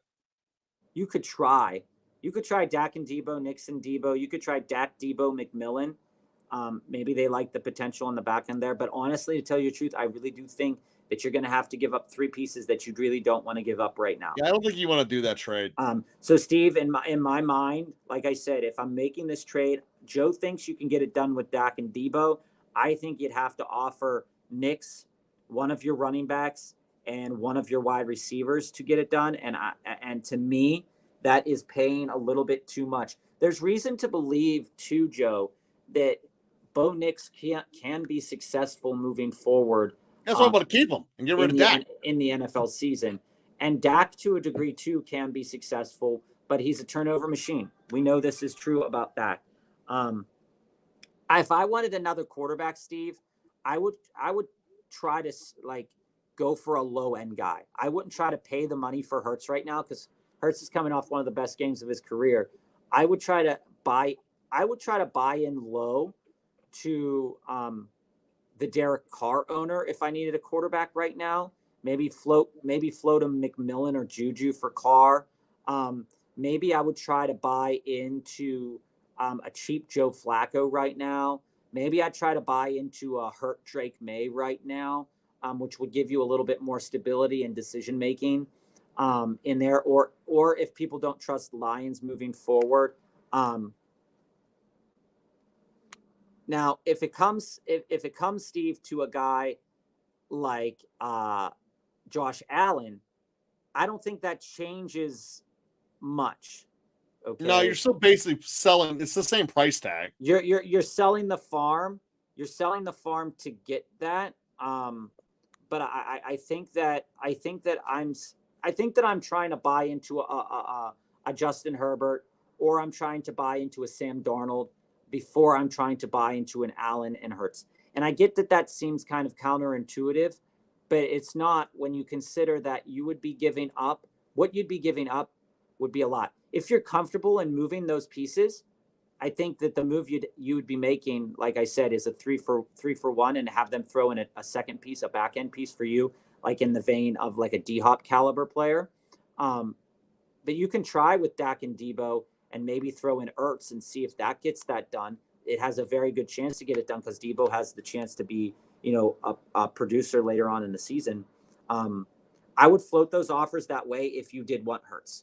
Or if you wanted Allen, either or. It doesn't matter. But the fact that a Superflex owner has both Allen and Hurts is crazy to me.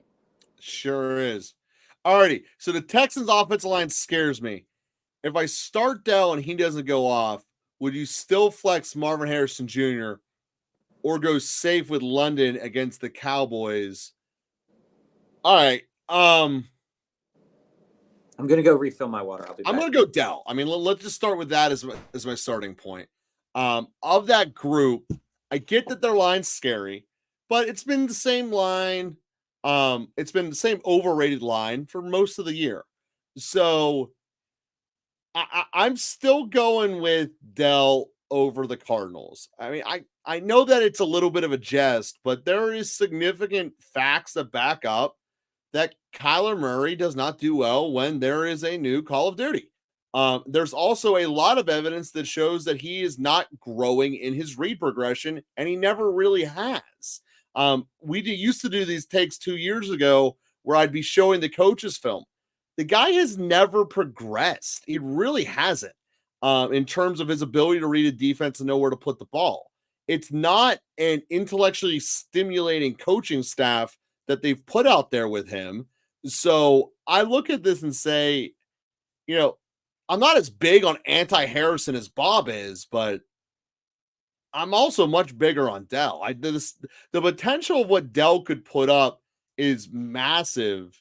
And that's really kind of where I'm sitting with this and living with it. I like where Dell is at. I like the possibilities. And like I said, that's where I'm going to go with that one for your deep dive, Jesse. And we'll hit your quick hits, obviously, as we've been going through it here. And I'm going to conclude here the other deep dive that we got here, which is Jackson's, before I have to go this evening, so you guys can get my takes and all that. So 6-2, Jackson. Lineup being Henry, Mixon, Hall, Madison, AJ Brown, Puka, Wilson, Reed, D-Hop, Ladd. Love having Ladd in there. Are you moving Bryce and Garrett Wilson for Ahmad and James Conner?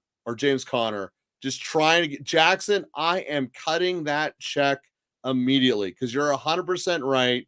Get me on a jet to get out of the Jets. That's how I feel about it. I think Ahmad is a great return there. James Conner, okay, we'll see how it plays out. But at the end of the day, he's your flex anyway. And I think Ladd's going to step up and take that role by the time the playoff hits. So, yeah, I really like the way your team is built. You're going to have Ahmad, AJ Brown, and Puka. And your flex is going to be Conner until Ladd steps up and fully owns it for the rest of the year. I love where this team's at, Jackson. Jackson, my opinion on this is I get that you want to sell Garrett Wilson. You're getting back 2 very good pieces, but I don't really want to sell Breece. I'm a Breece buyer right now, and that's where Joe and I are very much diametrically opposed in viewpoints. The schedule is good. He is still a very talented player. We saw that last week was another one of those performances where he got volume. It just didn't. It wasn't the right day, right? I think this trade for you get back a lot, but also when it comes to Amon-Ra, with the way that the Lions are using the passing game, I think that in certain respects, Amon-Ra is a name right now that's not returning as much value as we think he could. He definitely has the potential to return a lot of value on a week-to-week basis. But when we go in and look at it, it can be scary to buy into a player that's only, where you see a quarterback coming in, it's like, 85 yards, 115 yards, 175 yards, 200 yards, stuff like that. I think it's okay. I think it's okay to go in and buy Amon-Ra, but I do think that the hatred of the Jets is legit. I think it's real. I mean, I think it's a real legitimate hatred for most people. And when I look at from a PPR perspective, and this is just I'm pulling up the stats right now, Joe, if you just give me a moment. I got you, man. Garrett Wilson in PPR leagues, buoyed by that great game that he had, is sitting at 6th overall. Amon-Ra sitting at 11th overall. So right now, as we sit today, Garrett Wilson has, and again, we can't take, more points, but Amon-Ra had a game where he had 11 targets as well. Okay.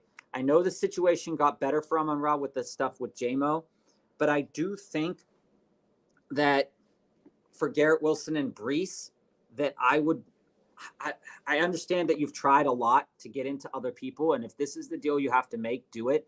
But I just am not a believer in James Conner full term in the season. I would much rather have Breece Hall And if I had to eat Garrett Wilson the rest of the season, I would eat Garrett Wilson the rest of the season to keep Breece Hall. And that's just a fundamental difference that Joe and I have. But I do understand what you need to do. So if you need to do this, do it. But also, the Jets Express is a real mess. I understand that completely. But I just don't see that you necessarily need to do that, especially with Garrett Wilson being your third, and you already have A.J. Brown and Puka. With Hall as your third running back as well, that's kind of crazy.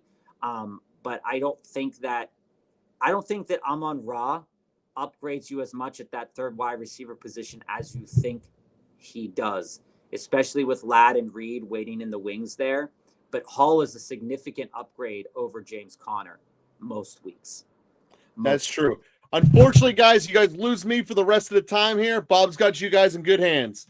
So, Joe, where did we last leave off? Right here, Nick Walker. He's the one who's up for the quick hit. I got him clicked here for you. Where's that at? Okay. See you guys. All righty. So let's get moving here. Nick, is it worth picking up Ladd and dropping Dell? I do think that Dell is worth a start this week.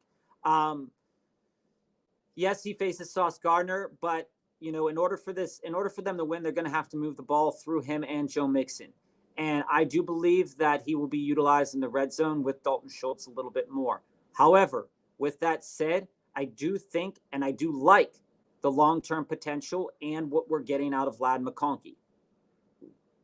The fact that Ladd is on your waivers and on your free agents is wild to me.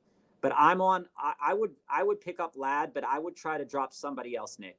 Honestly speaking, I would try to drop somebody else. And to build off that, Nick, do I trade Dobbins and Olave for Cooks? I would. Cooks, I like Dobbins rest of the season. I'm just pulling up a couple of charts and stuff. I do like Dobbins rest of the season. I think that they're on a team that, they're dedicated to running the ball. But again, you have to work around that injury. Cook already was dealing with that injury, but he seems to have moved past it to a degree. So when we see James Cook and we look at the playoff schedule, yeah, there's some matchups that are going to be tough, but it all really kind of, you'll navigate this situation a lot better. Like I said, if you want to do this week, this is fine to do, but I'm okay also, Nick, waiting a week on Olave to see how he performs and then trading him at a higher value. But this is a type of trade that I would do today. I do like Cooks, and outside of the toe injury 2 weeks ago, I've been kind of the stats back up that Cooks is a great player, and that James Cook is going to do fine rest of the season. Xenon, Allen Mahomes, JT, Kyron, Swift, Achane, Jettis, 10-team league, major trades for Xenon coming through. Who should I give for Saquon and CD?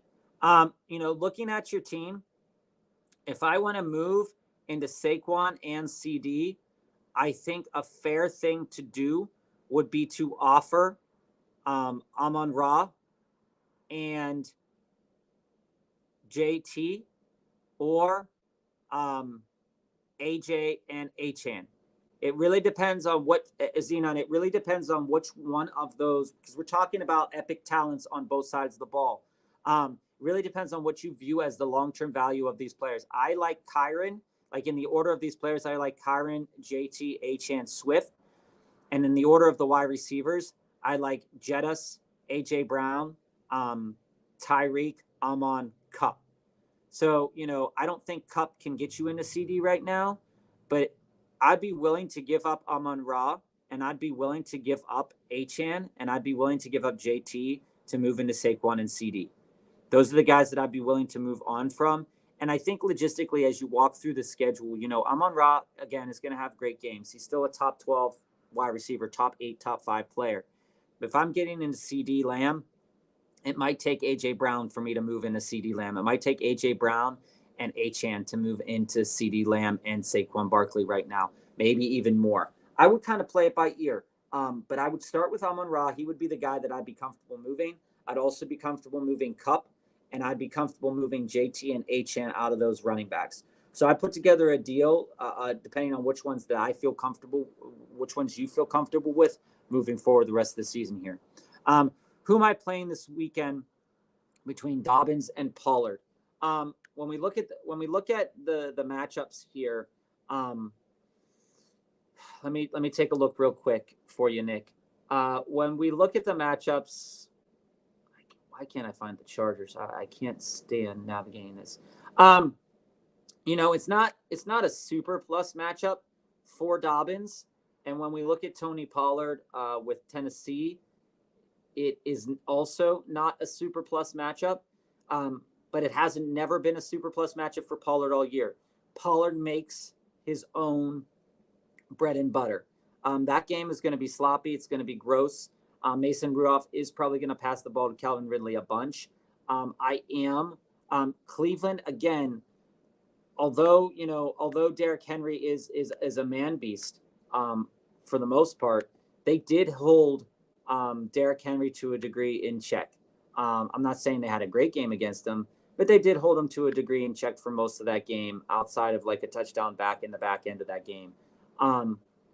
So I think it's reasonable to assume that Dobbins can have a great game. I think that both of these players will probably eclipse the 50-yard rushing mark. And I think for me, it's all depends on who will get the touchdown. And I do think that Tony Pollard and Dobbins will get touchdowns this week. My initial lean here, Nick, is on Dobbins. I'll be trading London for those two guys. Jesse, let me go back up, Jesse. Jesse, I lost that because Joe cleared some cues, and I don't want to lose the chat. So Jesse, if you can retype that in, and I'll get to that. Jose, I'm 5-3, and my team was Kyler, Jacobs, Gibbs, Hill, London, and Njoku, and Neighbors. Benches: Chubb, Robinson, Cook, Higgins, McLaurin, Kraft, and Laporta. Just traded Cook and McLaurin for Evans and CMC. Thoughts? Jose, I like that. Evans has a really good pathway for the future. For anybody out there right now, this is a good time to buy Mike Evans. I'm not saying that Mike Evans is going to come back completely healthy, but it's worth floating out there to get into him. Looking at your team right now, I might not have wanted to sell Cook, but you played the game right, Jose. You already have Gibbs, you already have Jacobs, and you're solid enough at that position. If CMC comes back to be the CMC that we know he can be, then Cook was going to be irrelevant on your roster. Either Cook or Jacobs was going to be irrelevant. When we look at McLaurin was the piece on your roster that was also the piece that you probably weren't going to start over Hill, London, Neighbors, although there were many weeks where you should start McLaurin. I think this is a fine move, and this is more so to just move into CMC. Your roster's stacked. With Cook and McLaurin being on your bench for the most part and getting into CMC now, I think it's fair. I think you did kind of take your team down a little bit, but I don't think you're going to need as much depth moving forward. We talked about it over the past couple of episodes that if you are solidly in the playoffs right now, it's time to start moving depth pieces to make your lineup the best possible, and CMC, when healthy, makes it the best lineup possible. Derek, adding context for my question above, 5-3, running backs are Achane, Gibbs, Monty, Sharps. Wide receivers are Wilson, Reed, Higgins, Deontay, Shakir. All right, Derek. Derek. Yeah, I mean, when we look at that, and you were talking about moving out of Garrett Wilson and Monty. I think it's fair to think that. Yeah. So Quincy, you don't have this luxury. I wish you would have this luxury, Quincy. But unfortunately, you don't, because if Tracy doesn't play, who are you going to play? I think the move is Dell. But again, if you do want the luxury of the flex of Tracy, you should move Dell into your starting lineup as a wide receiver 1, 2, or 3, and then place whoever you were kind of waffling about at wide receiver in that other flex position if Tracy decides to play. If you start tanking the flex, you don't have the option to move into Tracy if he's healthy. So take that for what it is. Any player that's playing on Thursday night, it's better to start them in any position that isn't the flex position. Isla, McConkey for Shakir. I have Josh Allen. I like Shakir. I like McConkey more. So Isla, if you like Shakir's volume is pretty stable. McConkey's value in terms of volume is rising. However, there will be the return of some wide receivers, so that might take a hit. Josh Allen's not afraid to pass the ball. Justin Herbert's not afraid to pass the ball, but they run the ball a lot. I am on McConkey on that side, but I love Shakir. I want to try to get Shakir on my team if I were you, Isla. I see all the quick hits in the chat, guys. We'll get to all those. I'm trying to wrap up by about 6:15 because I do have to finish this decoration for the kids, and then I have to go home to see the wife and my little boy. So, Patrick, 7-1. Would you do any of these potential trades? Trade Tillman and Irving for J.K. Dobbins. Trade Chase Brown or Irving for Amari Cooper or Downs. Trade Waddle and Javonte for Olave.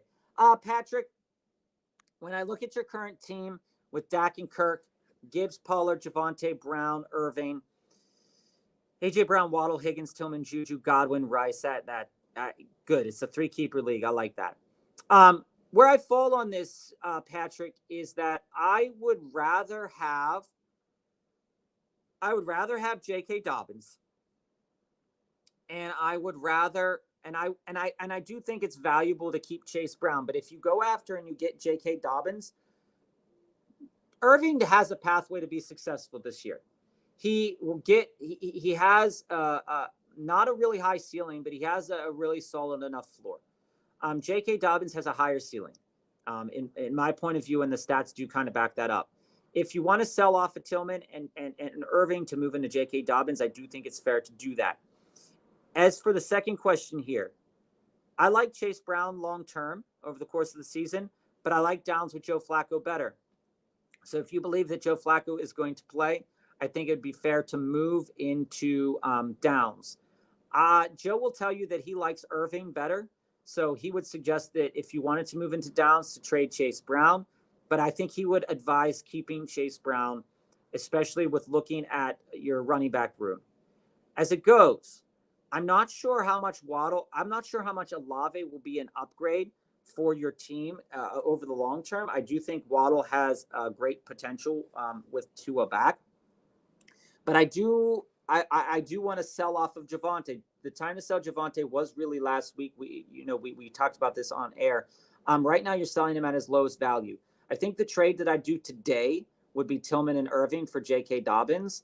And then I would sit on Waddle and Javonte, hope for a good game, and see what happens. Because realistically, you're starting Gibbs and Pollard. If you get J.K. Dobbins, you'd be starting Gibbs and Dobbins most likely, with Pollard, with Pollard in the flex potentially, and then A.J. Brown and Waddle as your starters right now, potentially A.J. Brown and Higgins. So I think you're in a solid position, and I think you should shoot a little bit higher. Scorpio, Snoop Dogg or Eminem? I'm Snoop Dogg, 100%. I think that Snoop Dogg gives you the best chance to smoke one and roll one up. Eminem is too worried about his mom. Eminem is too worried about his mom to play in this game this week. I think he's always going to be worried about his daughter as well. And, he's busy cleaning out his closet. And I think that Snoop is so chill right now that I'm willing to roll out Snoop this week. Love that the Megan Fox trade went in. Margot Robbie is the winner in that. Is Jamar Chase worth a trade if I want to get rid of Garrett Wilson and Terry? Yeah, Lipsy. Jamar Chase is absolutely worth a trade. His schedule does get harder. There's no doubt about that. But he's an alpha. And if you want to move Wilson and Terry, it's fair to say that is a reasonable trade to make. But also just be prepared that it might get denied, because not a lot of people want to move into Garrett Wilson right now. And you're going to have to really, really sell Garrett Wilson. Again, the point spread is not very high. I mean, Jamar Chase only has 30 points more than Garrett Wilson on the season, and only 30-ish more points. Terry McLaurin's sitting there at 9, Garrett Wilson at 6. So as I see it, these are two players that have a lot of value right now. They had more value a couple weeks back, but I think it's worth it to consider moving into Chase. And I think these two players at least gets that conversation rolling. Tyler, start 2, Dell, Downs, Coleman, Reed. afraid to play Reed, and Dell looking for advice. I like the idea of playing Dell this week, Tyler. I do think that it's reasonable for him to get a touchdown, but it is a tough matchup against Sauce Gardner. He does tend to do better against man coverage, but the man coverage here is really good. If you're scared of Dell and if you're scared of Reed, the play 1,000% for me is Coleman. I am on Coleman in a lot of DFS leagues.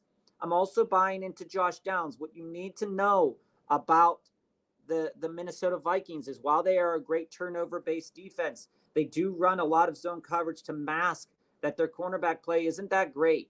And they blitz a lot to make teams nervous. And so, yeah, Joe Flacco's not the fastest quarterback in the world in terms of his release, but Josh Downs is a talented young player. So if you are scared about Dell, there is reason to believe that both Josh Downs and Coleman will return value over this week. That is true. So if you are scared about Dell and Reed, Downs and Coleman will return value. I am starting them in DFS lineups. I am hoping that they return the value that the stats back up. So if you are scared about Dell, those are good options to have. Quincy, start 1 running back, 2 wide receivers, and 3 flex. All right. Kamara, B-Rob, Bucky, MHJ, Myers, Wandale, Pop Douglas, McMillan. Start 1 quarterback, Tua or Winston. I'm on Tua this week over Winston. I know Winston's coming off a great game. Tougher matchup this week. I'm on Tua this week. Out of the running back market there. Looking at where the value is for these running backs, let me look at something real quick for these running backs here, Quincy. I do see all the questions in the chat. I will get to all those questions in a moment. I want to get that going. I think my initial lean here on Wednesday is to roll out if Brian Robinson Jr. is healthy. I think I'm ruling out Brian Robinson Jr. Let me just check on a couple of things here. Yeah, I think that I would be willing. Yeah, I'm willing to roll out Brian Robinson Jr. this week as a running back. When it comes to the wide receivers, so let's start there, Quincy. Brian Robinson Jr. as a running back. Wide receivers, I want MHJ this week, and I want Jacoby Myers this week. And then flexing, in terms of flexing, I'm definitely flexing Kamara. I am not flexing Bucky. Yeah, I'm definitely okay. So the guys I'm playing are Kamara, B-Rob, MHJ, Myers, and then I think I'd lean McMillan, and yeah. Oh man. Okay.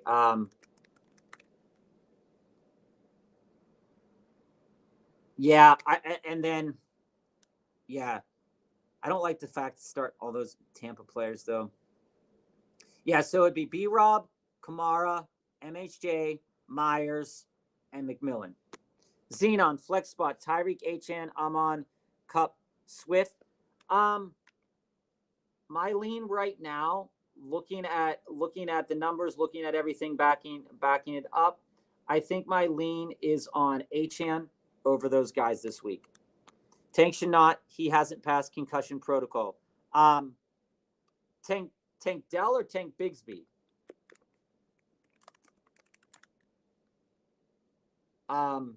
Yeah. So I think with Tank Bigsby, it's a tough sell. I traded Flowers for Monty. Is that a good trade? Yeah, I absolutely love Flowers for Monty. Monty is again a talented player on a team. The volume, is going to be high. Some games going to be low. Other games, Flowers is very similar in that respect, playing good against certain coverages, playing not good against other coverages. I really do like Monty. Smitty, when it comes to this, I love Shakir's matchup this week. I really do. And I also think that Dell is going to fall into the end zone this week. So take that for what it's worth. But if you are scared about Sauce Gardner, Dell does play good against man coverage, but this is the best man defender that he's faced, I believe, this year. If you are scared about Dell, Shakir is a wonderful play. Really wonderful play. If Richardson goes on waivers, he's still not worth picking up, Steve, to be honest with you. Derek, 6-man PPR 3 flex. Are the Steelers a must-keep defense? I have to drop them or Njoku for a defense this week. Current tight ends are Kelsey, McBride, and Njoku. I've been debating this all week. Are the Steelers a must-keep defense? Logistically,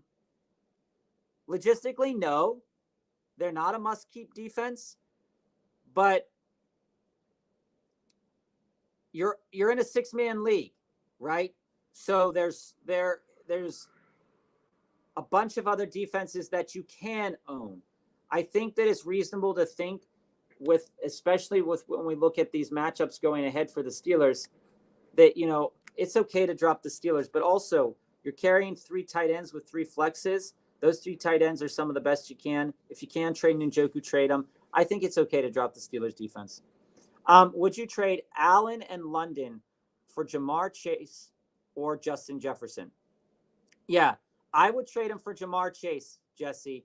I would trade him for Jamar Chase in a heartbeat. Jamar Chase has some really good matchups coming up, and he has a quarterback that, tight end's healthy. Everything's clicking for that offense when all the pieces are together. I'm on Justin Jefferson. I would trade Allen and London for Justin Jefferson. It is a lot, but that's kind of the right value there. Jesse. Tyler, yeah, Bigsby. Like I said, I've been at work all day, and I haven't seen what you're seeing about Bigsby is what I'm seeing right now. So if Bigsby did just get something, he was limited by an ankle injury, so we'll see what happens there. Xenon, is HN and Ingram enough for Saquon? The Saquon owner has Ertz as tight end, and Ingram's value has gone up since Kirk is out, and BTJ is likely not playing. I think it could be enough. At the very least, Xenon, it gets the conversation going. He might decline it, but your league is a 10-man league. I know you're gathering the Planeteers over there with getting all the talent you can. It's worth a conversation starter at the very least, and you can play that angle with him. You can say your only tight end here is Ertz. What do we want to do? I'm giving you a tight end that has a lot of value moving forward. HN has a lot of value moving forward. I think it's reasonable to think that. I just got offered Jamar Chase for CMC and Reed. Victor, it depends on how settled your team is, Victor, because Reed's situation fluctuates on a week-to-week basis with the health of Jordan Love. I think I'd stick tight on Jamar Chase, but if I really do like the potential value of CMC, I'd go for it. But I think I would more so rather have Jamar Chase right now. And I think it's still safe to say that you can wait on CMC another week, right? You don't have to do this trade today, and Jamar Chase will carry more value next week. So I wouldn't do that, Victor. I wouldn't do that. Yeah, Dobbins for sure. I would be trading London for both Mason and Jennings. Okay, Jesse, you heard what we said earlier about Drake London. If you're okay with volume, London is your guy. He's one of the top wide receivers right now. But Jennings has a lot of great potential. I'd be okay on either side of this coin. I just don't feel as great as I did a couple weeks ago about Mason.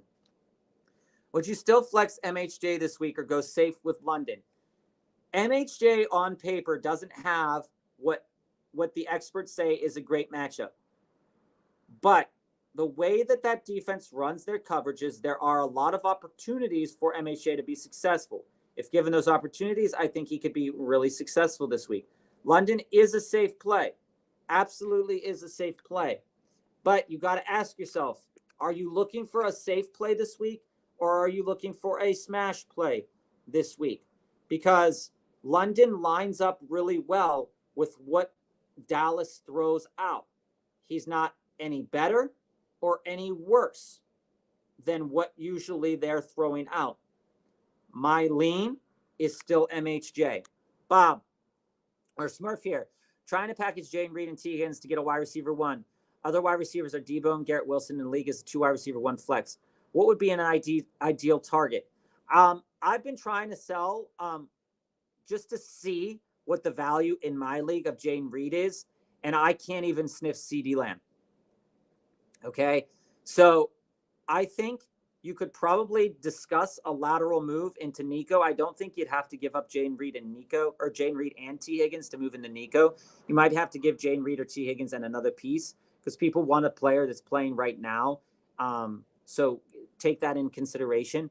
If you're shooting for CD, you're probably going to have to offer Jayden Reed, T. Higgins, because they're both wide receiver 2, wide receiver 3s right now, and probably a running back 2, to be honest with you, Smurf, if you want to do that. Because the time to buy CD was, we were talking about this on the show. If you joined us last week and the week prior, that was the time to buy CD. CD is going to cost you too much right now. Nico is the perfect time to buy, but also you have to be comfortable with your schedule because if he comes back, it's still probably going to take him time to get used to it, and he's only going to offer you about 4 games. So take that for what it's worth. You're only getting about 4 games before the playoffs, so you got to be really comfortable if you're buying in Nico right now. Lipsy, it's either I trade Garrett Terry or Garrett Devonta, but to be honest, I like Devonta. I like Devonta too. And trading away Garrett and Terry is fine. They've had solid production. There's reasons to say that both of them will have solid production moving forward as well. I do tend to lean that I like Devonta Smith a little bit more than Terry McLaurin right now, and I think that that's okay. The next stream, Steve, we're not doing a stream tomorrow. We're not doing a stream tomorrow. It's Halloween. We got to take our kids out for all that Halloween stuff. So we're not on tomorrow, so the next stream will be on Monday. But if you leave a comment on this video and you'd like another question answered, we will answer a couple of questions on Thursday before we take the kids out. Derek, Sam Darnold or Tua in Superflex this week? As I see it, I think that the numbers are all there that both of these options are going to be pretty good. But where my initial lean is on Sam Darnold this week. My initial lean is on Sam Darnold this week. Steve, I traded away Anthony Richardson, Pittman, and Kraft for Jonathan Brooks and Tank Dell. Steve, this right here could go down as a great trade for you. Anthony Richardson has 0 value. Zilch. None. Only value you have of Anthony Richardson is potentially in dynasty leagues. Okay? He doesn't even have value in keeper leagues right now. He's played like trash. He's lost his job. He might come back and perform. But this is going to have to be if he comes back and performs, he'll win player of the year. And that's just not a possibility right now. You moved out of Pittman. I think Pittman has better days ahead of him with Joe Flacco, and Kraft has been performing well. But the fact that Kraft has already performed well, can he continue to do that? We don't know. You're buying into an unknown of Jonathan Brooks, and you're buying into Tank Dell at least for a couple of weeks and for the future. Maybe they go out there and get Cooper Kupp. Maybe they go and do something like that, but I doubt that after they went out and got Diggs this past year. I love that trade, Steve. I love it. Lipsy, flex 2-man flex this week. Okay. I think where I'm at, I got you, Victor. I think where I'm at on this, let me check a couple of things with Cook here. So I do think when it comes to James Cook this week for your team, Lizzie, that I would have a lean. You're welcome, Steve. I would have a lean to play. I would have a lean to play James Cook, but the Dolphins' defensive line, doesn't allow a lot of, big plays on the ground. As it goes towards Monty, I think Monty is a must start for most people almost every single week. In your situation, I think he is still a must start. I know the Packers, I said this earlier, the Packers D-line gives up a decent amount. And the lines are just so good. Hey, so, and then as it goes to Terry or Devonta Smith this week, Let me pull back up the sheet that I just had up here for you, Lipsy. Santiago, Lipsy, I'm going to come back to that. Lipsy or Santiago, as it goes here, I'm starting Zay. I don't think that Hopkins or Leggett has earned the trust that Zay has. And when we look at this matchup, week 9 here for Zay Flowers, I understand the trepidation of rolling out Zay this week, but he does decent enough. He does decent enough in man, and the bread and butter is in zone. I think Zay's a solid play this week for you. Terry McLaurin. Let's see here with Terry. Yeah, I think I'd start Terry and Monty this week. Lipsy. But I could easily convince myself into Monty and Cook, even though Miami's defensive line is decent. Alejandro, my favorite team is the Steelers. I live in Pittsburgh. My favorite team is the Steelers, but I also do like the Saints and the Lions. I like the Lions all the way back from Barry Sanders, and one of my favorite players all time is Calvin Johnson. And it was just stressful running through what the Lions experienced, and the fact that Dan Campbell's a good coach, it just makes me feel way better on a week-to-week basis. And I love the Saints since Deuce McAllister, so it pains me when the Saints are struggling as well. And it also pains me when I have to talk negatively about guys like Olave or Kamara or anything like that, because, I was an owner of Kamara in keeper leagues for a very, very, very long time. He was the guy I kept, him and Derrick Henry, and they've serviced well. So, yeah, those are my 3 favorite teams right now. It's Steelers first, Lions second, Saints third. Victor, I got offered Jamar for CMC. Oh, you got offered Jamar for CMC and Reed. I have James Cook and Dobbins. Yeah, if you're getting Jamar, Victor, I'm okay moving off CMC and Reed to get into Jamar. Yeah, if I'm getting Jamar, Victor, I'd do that. If I'm getting Jamar, I'd get that. And you're welcome, Steve. If I'm getting Jamar, Victor, I would do that. T. Higgins for Mike Evans, straight up. I have Reek Metcalf T. I love this. Mike Evans isn't going to serve you well right now. T. Higgins is dealing with injury. I like the potential when Mike Evans comes back to do very, very well. So I'm on the Mike Evans side of that. You're welcome, Jesse. I'm on the Mike Evans side of that for sure. Running backs are Brian Robinson, Tracy Jacobs. Not a lot of depth, but I got offered Debo for Jacobs. Colin, it really depends on what you need. Okay, Tracy is dealing with the injury right now. I'm sticking pat on Jacobs. You're welcome, A. I'm sticking pat on Jacobs, even though Debo has a lot of perceived value for the future. Okay, both of those players are 2 players that Joe and I project really well moving forward. I'm still on Jacobs. Joe would be on Debo. So we're opposed on that perspective. Debo moving forward, this decision doesn't have to be made this week because of the bye week, Colin. Debo's not going to help you this week. I would roll Jacobs through this bye week and revisit this trade next week with your league mate, if they would be willing to wait. But if they're willing to, if they need a running back this week and they wanted to move off Debo because they need a running back this week, then I'd give them Brian Robinson. I'd say, hey, man, like, you need a running back for the week. I'm taking on Debo. He's not playing this week. See, I'm just not moving off Jacobs. I'm not moving off Jacobs into Debo, especially this week when Debo's on the bye. But if this is a deal that's getting done because he needs a running back, I could very clearly see why there's a lot of value here, Colin. But I'd just be nervous moving forward, rolling out Tracy and Robinson this week, especially because Tracy is hurt. For flex this week, pick 2, Victor. DJ Moore, Hopkins, Dobbins, Sutton, Shakir. Also, if I do Shakir, is that too many Buffalo players? I have Allen and Cook. No, Victor, it's not. Shakir's matchup is really good.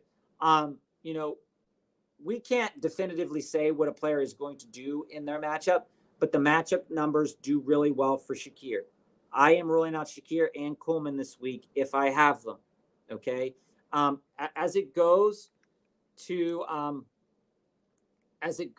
DJ Moore has a pathway for success, but the low It really all depends on how much Caleb Williams is going to pass. If you see Caleb Williams has a chance to pass 15 times or 40 times. And that is a really high volatility to buy into. Same thing goes for Cortland Sutton. Cortland Sutton, in terms of volume, isn't the biggest volume hog this week, but Baltimore is not a great defense at defending the pass. So, in my opinion, and I know sounds weird to say, Victor, if I'm picking two players from that list of players this week, I do think Dobbins is going to do well. Don't get that twisted on me. I do think Dobbins is going to do well. And I do think Dobbins, like I said, is going to run for at least 50 yards and a touchdown this week. But I do want to consider Sutton. So what I'm down to here as we sit here today on Wednesday, my initial lean is definitely Shakir. And I'm between Dobbins and Sutton right now. You can twist my arm either way on either of those two guys. I'm looking up something right now for you, Victor.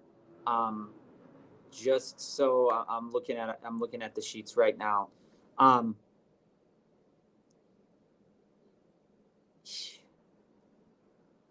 Yeah, I mean, all right. So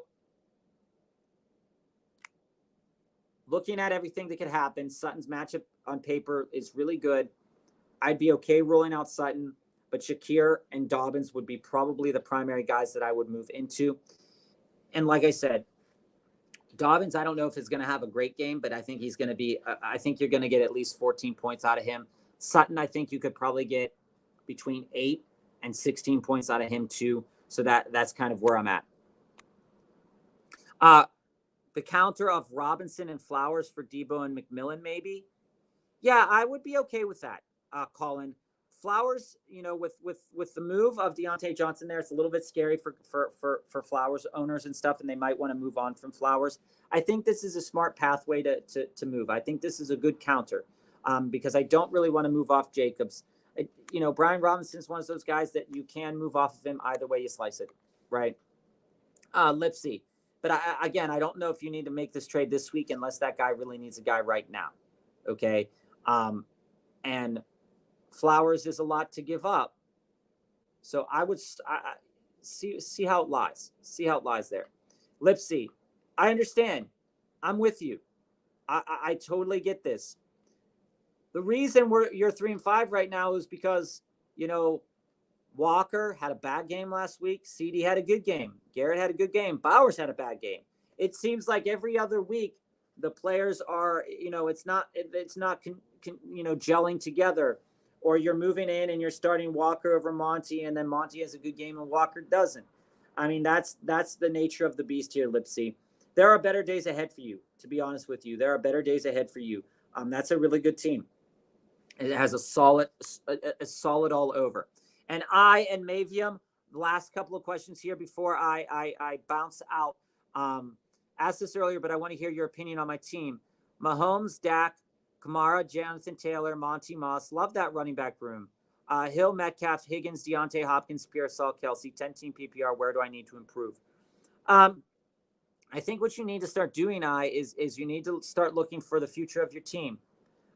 When it comes down to it, you're already making that move by moving Higgins into Evans. You're looking for the future there. I like that.